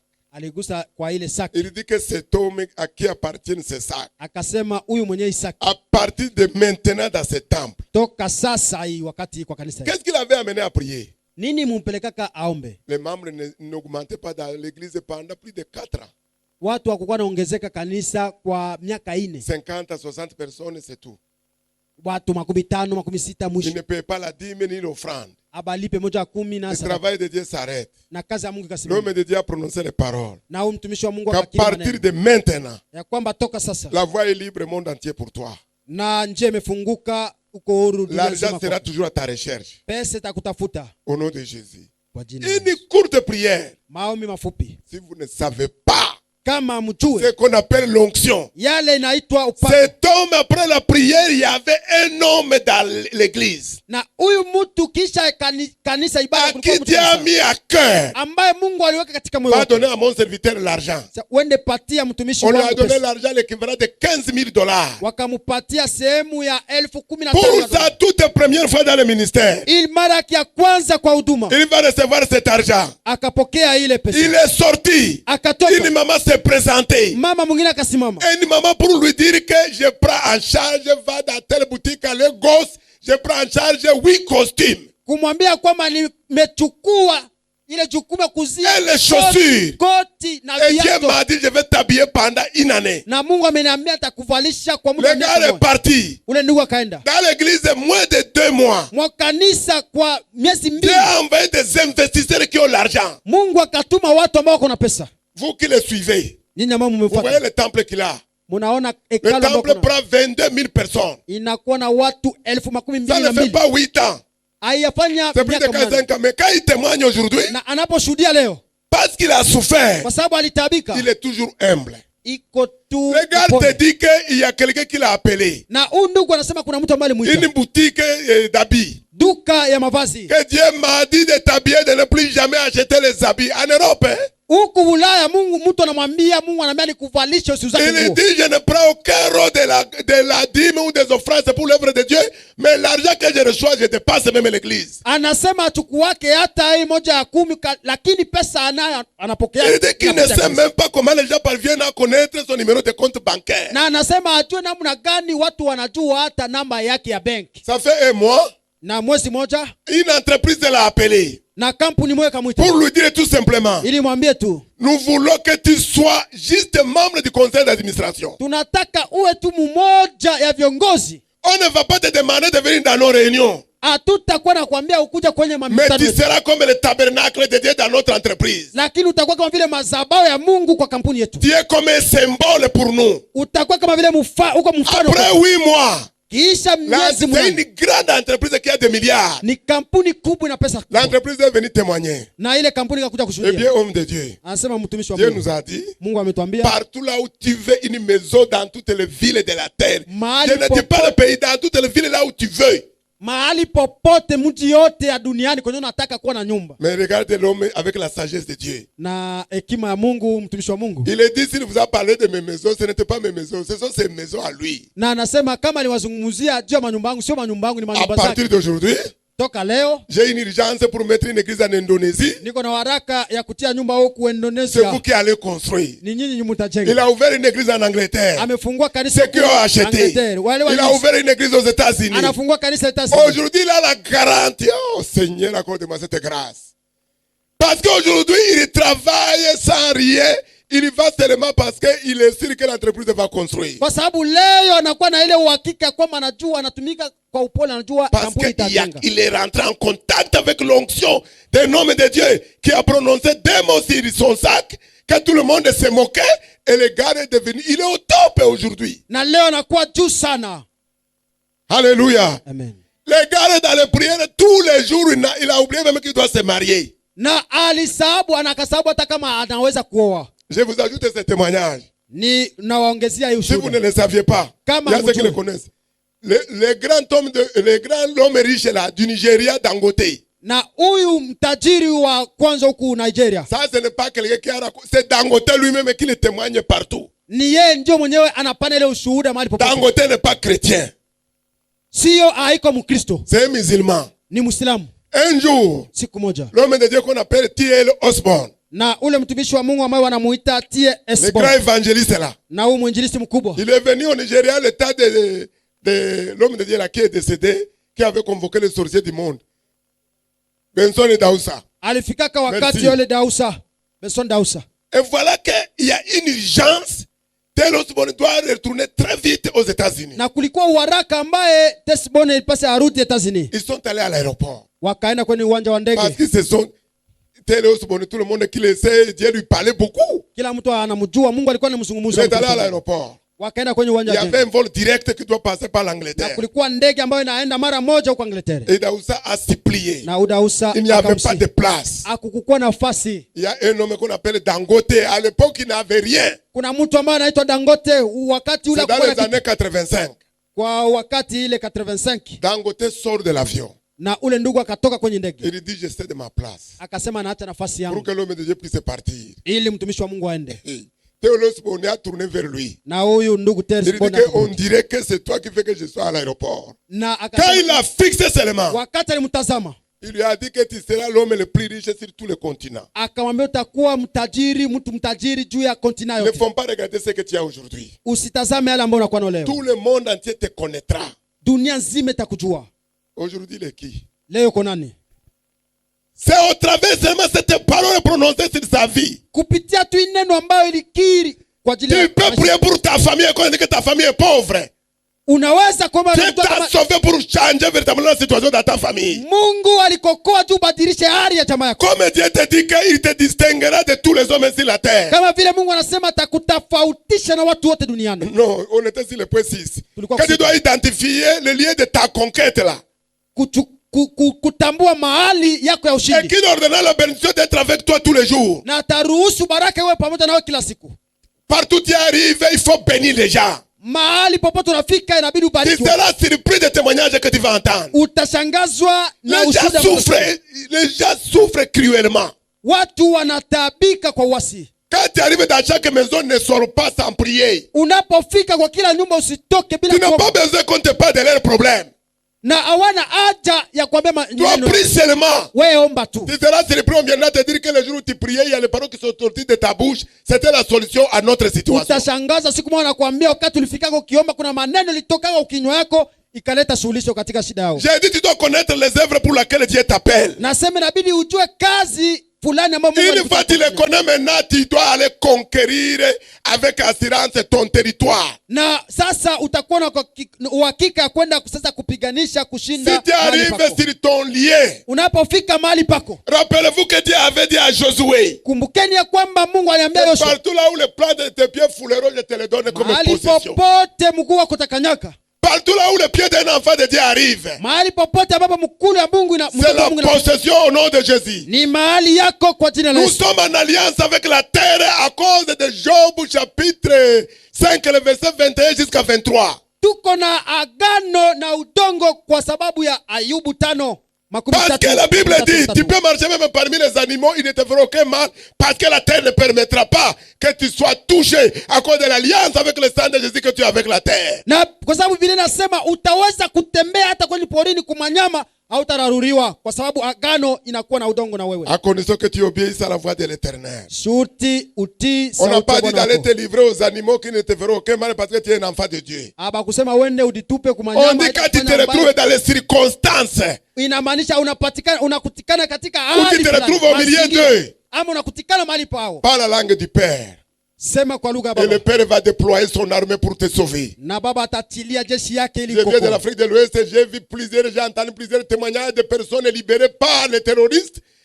Tous les chrétiens, la majorité qui ont été pris, quand ils parlent la langue, le Seigneur intervient toujours et on les libère. Wakristo wote huku walikuwa wakishikwa na hawa wauaji, walikuwa wanasema kwa lugha na walikuwa wakiokolewa. Alléluia. Amen.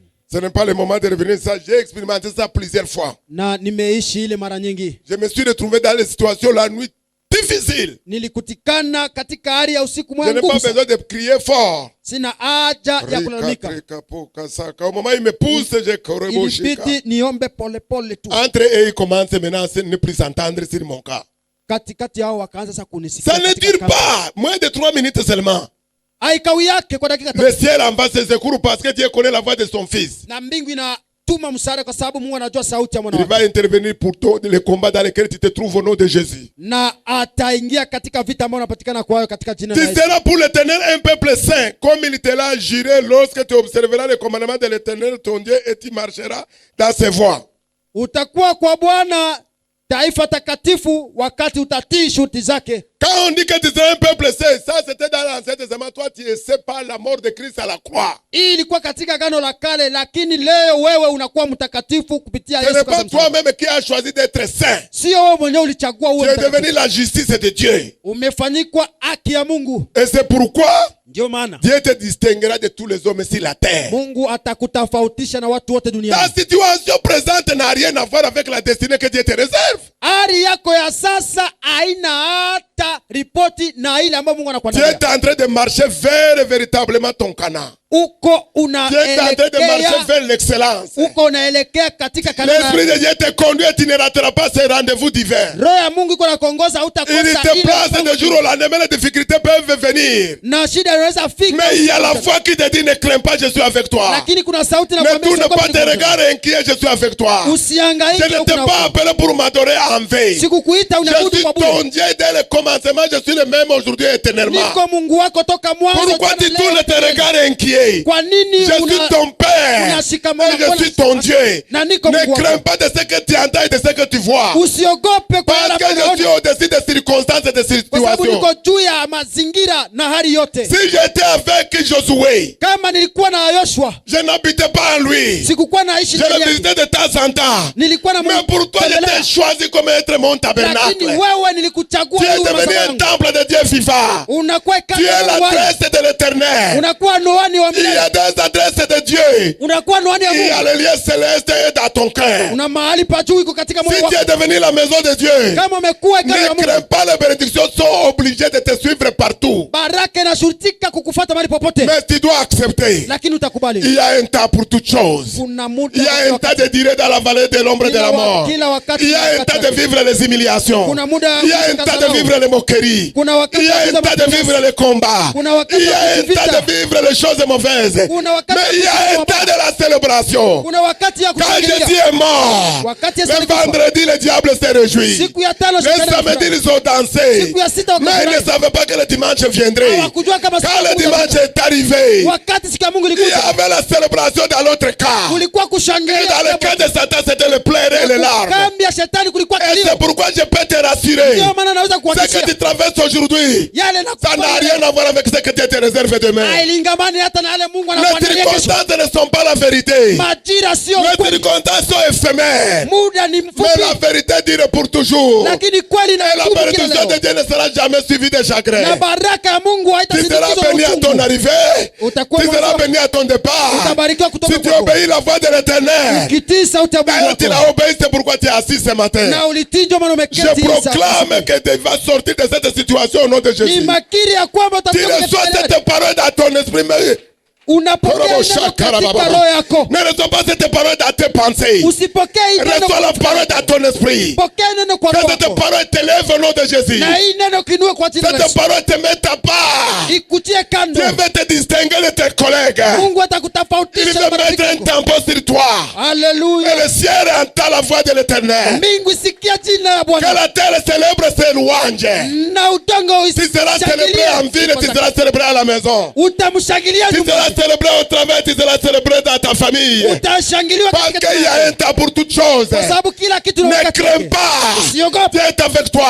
Mungu pamoja Ne nawe. murmure pas. Il Usiwe ne t'abandonnera pas. Alléluia. Il est le Dieu de la destinée. Iko Mungu wa mwelekezo. Ouh. Joseph a souffert, mes bien-aimés. Haleluya. Je vais laisser Joseph. Nitaacha Je Yusufu. parle beaucoup de Joseph. Nasema Il nyingi y a un za homme Yusufu. qu'on appelle Jabet. Kuna Mungu ambaye anaitwa Oh, Jabet. Jabet, on l'avait appelé la douleur. Jabet ambaye walikuwa wanamuita uchungu. Le gars a trop souffert. Huyu ndugu alitabika Parce sana. que son père et sa mère l'avaient accouché dans la douleur. Kwa sababu mama yake alimzaa katika uchungu. Il lui a donné un nom Akampatia jina qui s'appelle douleur. ambayo inaita Il uchungu. a souffert toute sa vie avec ça. Alitabika maisha Mais il y yake. avait un jour Lakini kulikuwa et une siku heure que Dieu allait décider autrement. na Le akabua gars est resté dans la prière. ule ndugu alibaki. Toi, tu n'as pas besoin de prier. Wewe una Tu vas recevoir la parole qui va changer ton nom au nom de Jésus. Haleluya.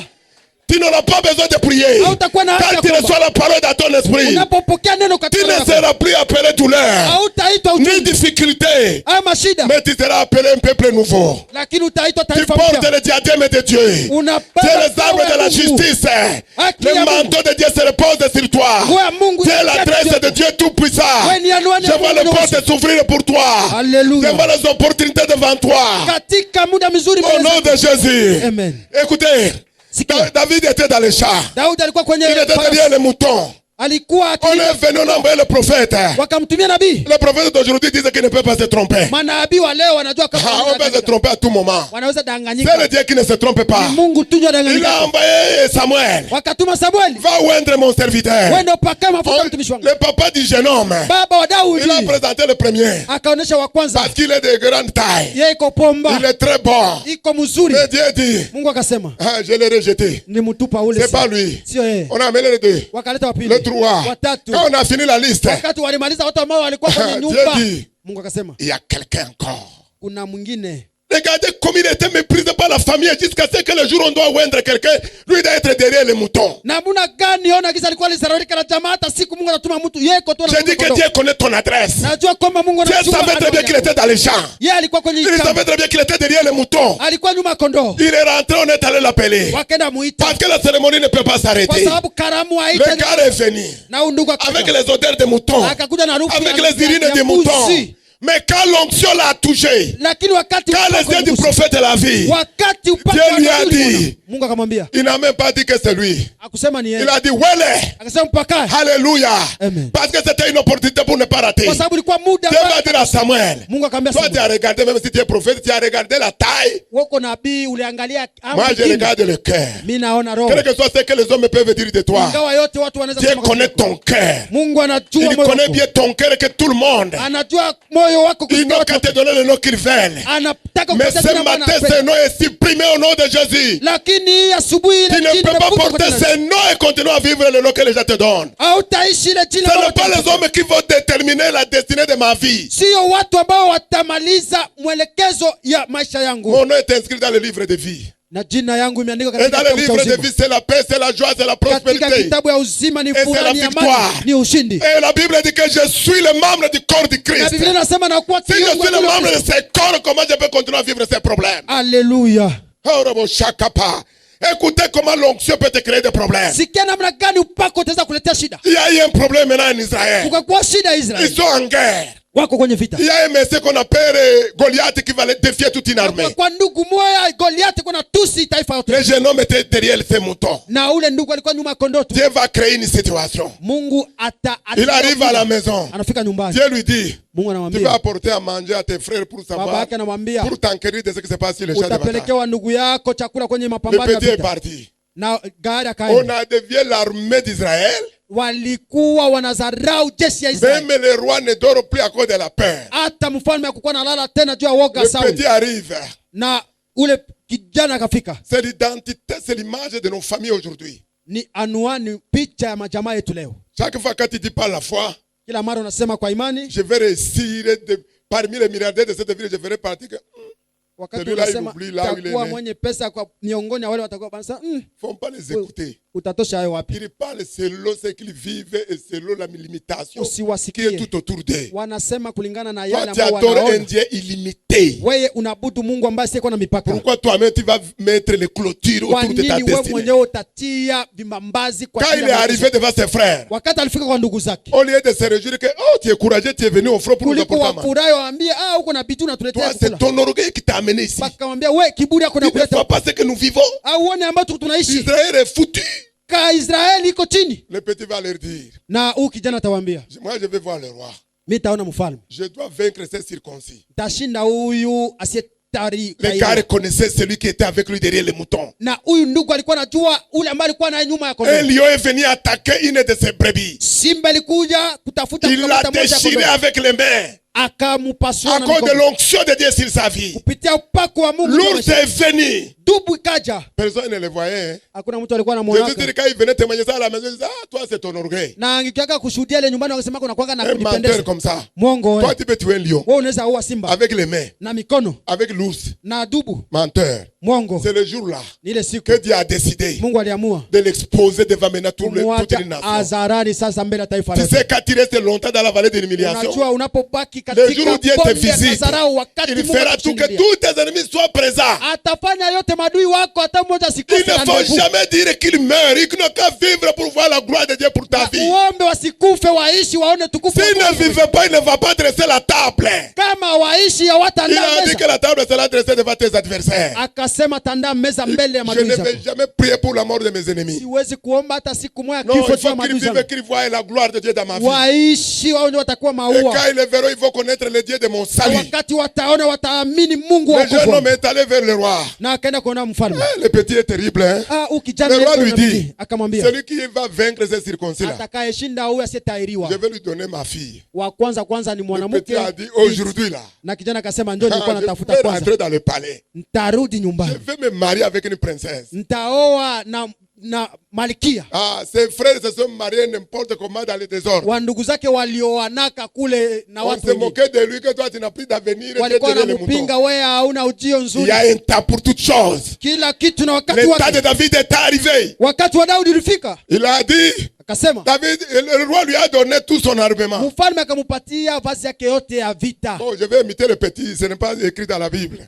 C'est ce que je veux dire. Haikuandikiwa Biblia ile Mais nataka le sema. peuple s'est dit, mais si le roi me donne son armement, Lakini kijana akasema avec lequel il a échoué, huyu mfalme kama ananipatia silaha comment na pourrais-je yote réussir avec ce qu'il a utilisé, ça n'a pas donné. na namna gani na mimi nitashinda na yale ambayo yeye alishindwa. La Bible dit que Dieu prend les choses viles pour confondre le fort. Mungu anasema anachukua vitu dhaifu vya bure ili achanganishe wale ambao Le petit est allé wanajua. prendre, comment vous appelez ça? Lance-pierre. Mujareti Et il a pris 5 cailloux. akalokota mawe 5. Toi, tu n'as pas besoin de 5 Vous cailloux arrêtez. parce que 5 c'est le chiffre de la grâce. Wewe hauna haja tena majue 5, moja tu Il na a envoyé le premier. Le akatupa. Saint-Esprit a accompagné le premier jusqu'au fond. Roho Quand il est tombé, Mtakatifu il akaongoza est ile tombé en se prosternant devant mpaka le Dieu de uso ya Il Goliathi s'est prosterné devant le Dieu akaanguka hivi. pas le Dieu du roi, le Dieu de David. Mungu wa Daudi sio Mungu wa mfalme. Il est tombé comme ça. Akasujudia Tout le guke peuple était dans l'étonnement. na taifa yote Mais maintenant, kashangaa. quand ils sont rentrés, Na wakati walirudi la persécution commence. na Parce que la ushambulizi kama. population acclamait. Kwa sababu taifa ilishangilia 1000 Daudi. pour le roi, 1,000 kwa mfalme 10 Sauli, 000 pour David. 10,000 kwa Daudi. Ça a suscité la haine. Ikaumba chuki. Il a cherché par tous les moyens pour tuer celui qui veut te le sauver. Akatafuta namna yote amumalize Daudi. Toi, tu ne mourras pas au nom de Jésus. Wewe utakufa kwa jina la Si Yesu. David n'est pas mort, Kama Daudi hakukufa or c'était l'ombre des choses à venir. na yeye alikuwa uvuli ya mambo Toi, tu yatakayokuja. ne mourras pas, quel que soit le combat. Wewe hautakufa ingawa vita. Il y a la main de Dieu qui est sur ta vie et il vit en toi. Kuna mkono wa Mungu ambao uko juu ya maisha yako na Et la unaishi. Bible dit que le roi David a été le plus grand roi sur la terre. Biblia inasema Daudi ni mfalme wa À kwanza chaque mkubwa fois qu'il duniani. voulait combattre, Kila mara alikuwa il akipigana, demandait toujours à Dieu. alikuwa anaomba Quand Mungu. Dieu lui dit poursuis-les, Mungu akamwambia enda, il obéissait. alikuwa natii. Quand il lui dit non, Mungu akasema hapana, reste sur place. baki Tu nafasi, verras la délivrance que je vais accorder à ton peuple. utaona ufungulivu ambaye Dieu le faisait. alikuwa naketi. Même dans sa fuite, Hata katika kukimbia kwake il a reçu tous les bandits de la ville. akachukua wale wabandi wote wa mji. Or, la Bible dit que les mauvaises choses, les mauvaises œuvres corrompent les bonnes mœurs. Na Biblia, ingawa Biblia inasema matendo mazuri inaambukiza matendo mabaya, Non. matendo mabaya inaambukiza matendo mazuri. Mais pour le cas de David, Lakini kwa Daudi il les a impactés. aliwatisha, Et ils sont devenus les vaillants héros de l'armée de David. wakakuwa washindaji wa jeshi ya Daudi. Tu es dans une église d'impact. Uko katika Tu kanisa peux ambayo avoir visité plusieurs églises. wewe utaenda kutembelea makanisa nyingi. Ici, tu es dans la famille de Dieu. Nous ne sommes pas une religion. Hapa tuko kujamaa Mungu, hatuko dini. Il y a une sœur qui me disait qu'on va commencer à prendre les clichés de chacun. Kuko dada mmoja alikuwa ananiambia tuanze kuchukua klishia ya kila mtu. Après quelques années là, Kiisha miaka si baadaye, tu veux hausser les épaules comme ça, kama unataka kuinua, nous allons te montrer la photo. unatainua mabeka, N'oublie pas comment tu es arrivé. tutakwanza onyeshana mafoto. Ona kwetu tulianza. Alléluia. Kubasi. Non, je le dis sans rire, sans douter, parce que Dieu va Aïsema, bénir cette église. bila kucheka. De la même manière, l'église est bénie à Ouagadougou. Il y aura des milliardaires. J'ai dit au docteur, il faut t'apprêter. Parce que le jour à venir, les chèques viendront de partout. Nous n'avons pas besoin que tout ce monde vienne ici à l'église. Hatuna haja wale La watu même faveur divine qui impacte sur Séléman. ile Je ne doute pas que la même onction se repose sur ma vie. si shite kwamba ile L'onction viendra de partout. Plutôt les personnes viendront de partout. itatoka mahali popote. Or, moi et Dieu, il n'y a plus la différence. Na ingawa mimi na Mungu hakuna Il n'y a pas utofauti. mon argent et l'argent de Dieu. Pesa yangu ni ya Mungu Parce que je lui appartiens. kwa sababu ninakuwa wake. Avec tout ce que je suis. Na yote ambayo Avec tout ce ninakuwa que nayo. j'ai. Yote ninakuwa Au nayo nom de Jésus. kwa jina la Yesu. 8. Munane. Tu jouis de l'abondance du royaume et il te relève. Il te révèle les secrets de la prospérité et tu deviens une source de bénédiction pour les autres. Utaishi Écoutez, utele na atakufunulia siri ya kufaulu. si tu as un prêt bancaire, Kama uko na tu peux décider que ce soit le dernier prêt. deni ya bank, unaweza kuamua. Parce que la Bible dit que Iwe ya tu mwisho. prêteras. Biblia inasema utakopesha. Attends, je vais lire ça. Tous les peuples verront que tu es appelé au nom de l'Éternel et ils te craindront. L'Éternel te comblera de biens en multipliant les fruits de tes entrailles les fruits de tes troupeaux et les fruits de ton sort, dans le pays que l'Éternel a juré tes pères de te donner. L'Éternel t'ouvrira son beau trésor, le ciel pour envoyer à ton pays la pluie à son temps et pour bénir tout le travail de tes mains. Tu prêteras à beaucoup de nations et tu n'emprunteras point. Utakopesha mataifa mingi lakini wewe hautakopesha. Si tu étais endetté avant, Kama ulikuwaka mwenye madeni mbele, ce n'est pas la volonté de Dieu.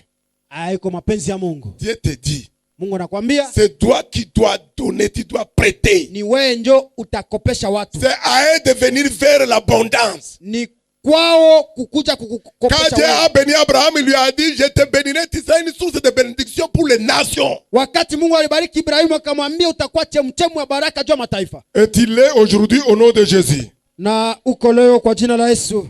Que Dieu t'ouvrira les trésors du ciel. Mungu atakufunulia hazina ya mbingu. Quand tu as la crainte de Dieu, Dieu te donne les secrets. Wakati unakuwa na woga Mungu, Mungu anakupatia siri. Il t'ouvre son cœur. Anakufunulia moyo. Parce qu'il sait que tu es précieux pour lui. Kwa sababu anajua kama unakuwa samani. Même quand tu ne comprends pas le langage spirituel, Hata kama ujue msemo ya il kiroho. fera de sorte que même la nature va te parler. Atafanya namna yote hata umu. Même quand tu es en route, Hata kama uko il y a barabarani. des choses qui te convaincront que c'est Dieu qui te guide. Kuna mambo ambayo itakuhakikisha kwamba ni Mungu kuna kuongoza. Mais nous voulons nous battre seuls. Lakini tunataka kupigana Nous sisi voulons wenyewe. réussir seuls. Tunataka kufaulu sisi wenyewe. Pas nos propres efforts. Kwa nguvu yetu sisi wenyewe. Au lieu de laisser Dieu prendre le devant pour nous enrichir. Kuliko tuache Mungu akamate mbele ili tuendelee C'est tufaulu. pourquoi nous avons toujours des problèmes. Ndio maana tuna shida kila mara.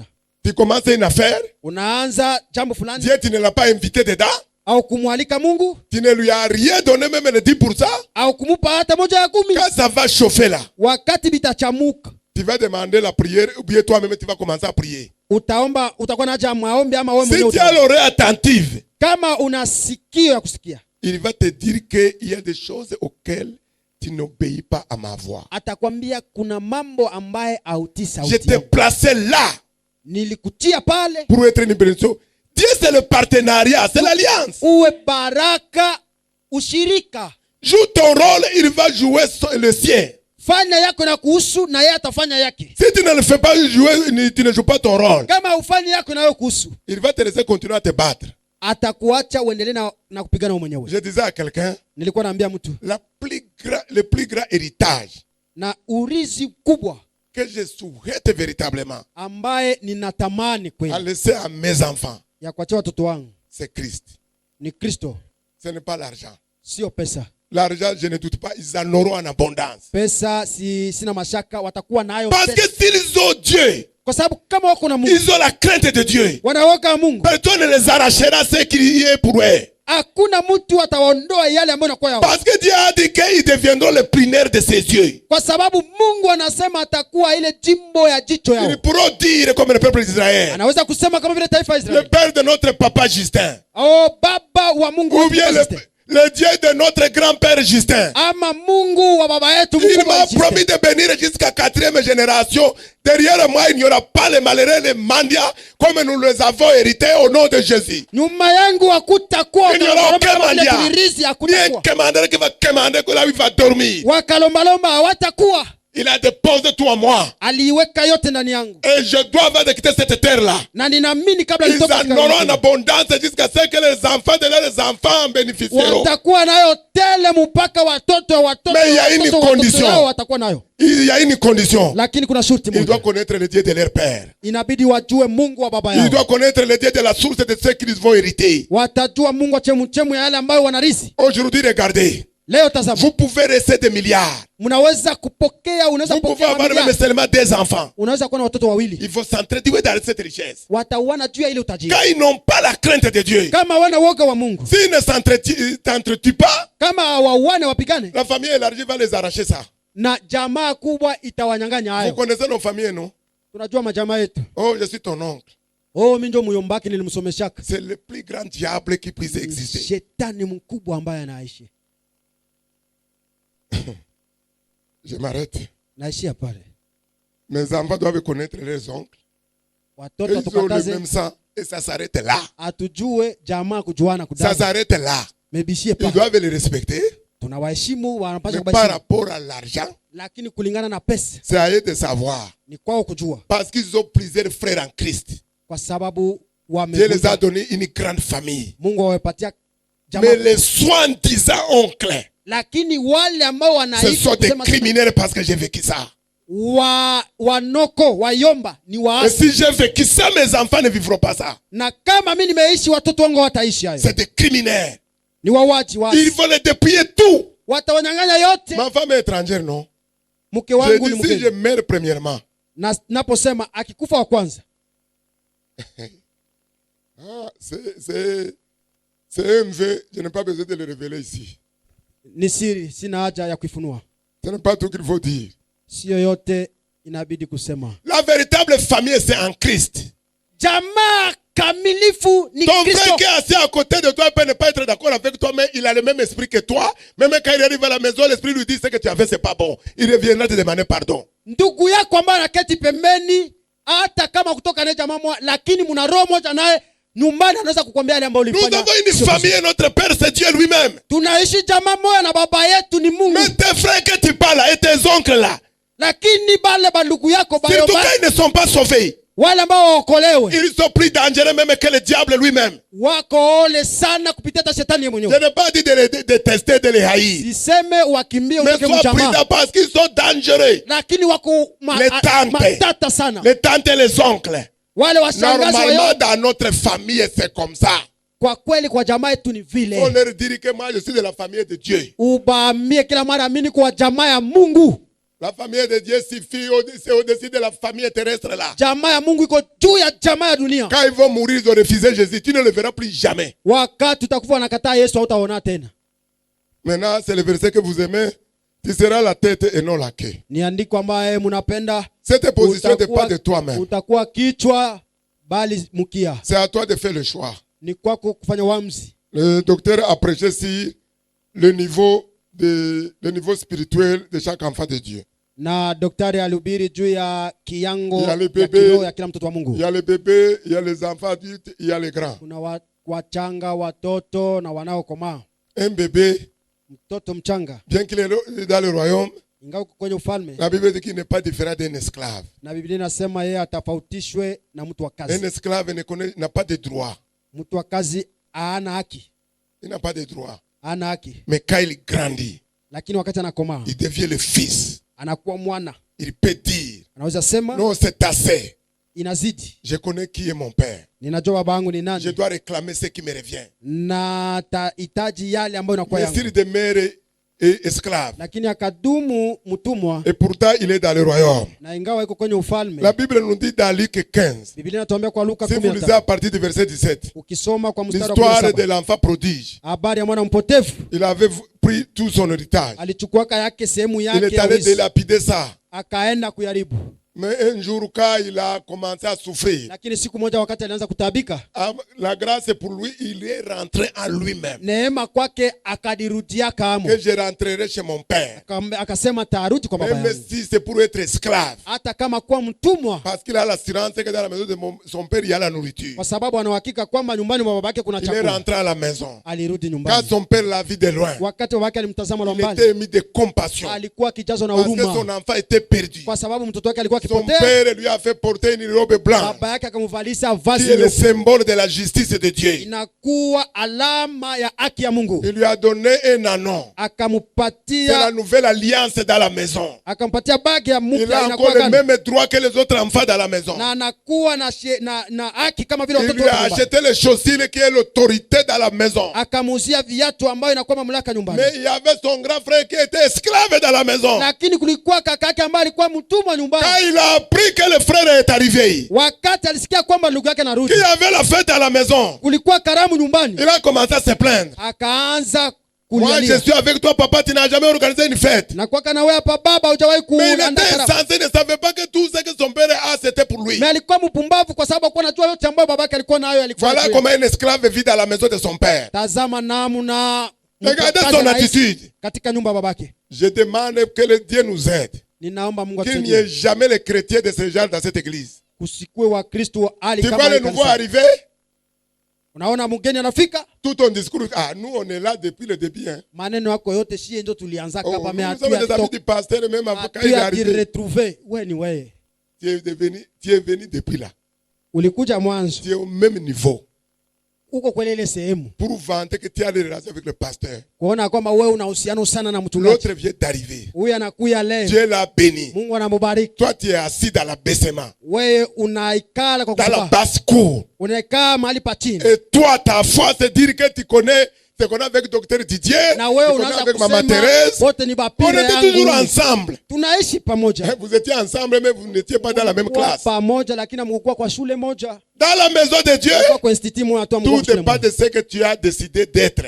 Nyumbani ya Mungu yote inatokana na yale ambayo Que mon unaamua kuwa. message, si tu es arrivé pour la première fois, soit la plus grande bénédiction pour toi au nom de Jésus. Hii ujumbe kama ni mara yako ya kwanza uwe baraka kubwa kwa jina Que la le Yesu. Seigneur te localise partout là où tu te trouves au nom de Jésus. Bwana kukutane mahali popote Que unapatikana la kwa jina la Yesu. bénédiction te suive partout là où tu iras au nom de Jésus. Baraka ikufuatane na wewe mahali popote utaenda kwa Le jina la Seigneur Yesu. sera avec toi en ville, sera avec toi dans les Bwana voyages atakuwa na partout. wewe mjini, shambani, Que mahali cette popote. parole soit imprimée dans ton esprit. Na hii neno Que le ishikwe diable ne te katika fasse roho. pas douter de la parole de Dieu déversée dans ton esprit. Shetani asitume ukuwe na mashaka katika neno hii. Prends cette parole pour aller renverser les forteresses devant toi. Chukua hii neno uende upinduze misingi yote ambayo Je dis inakuwa que tu n'as pas besoin de la prière. nasema una haja Tu maombi. avais besoin seulement de la parole pour te guider. Ulikuwa na haja Tu neno ili avais besoin de uongoze. la parole pour te rassurer. Ulikuwa na haja Tu neno ili avais besoin de la uongoze. parole pour t'affermir dans la foi. Ulikuwa na haja Tu neno avais besoin de la parole pour t'élever. Ulikuwa na haja Tu avais neno besoin de la usimame. parole pour susciter le Ulikuwa partenaire na venir vers toi. haja ya neno Tu ili as besoin uanze seulement de la kwako. parole pour transformer ta situation.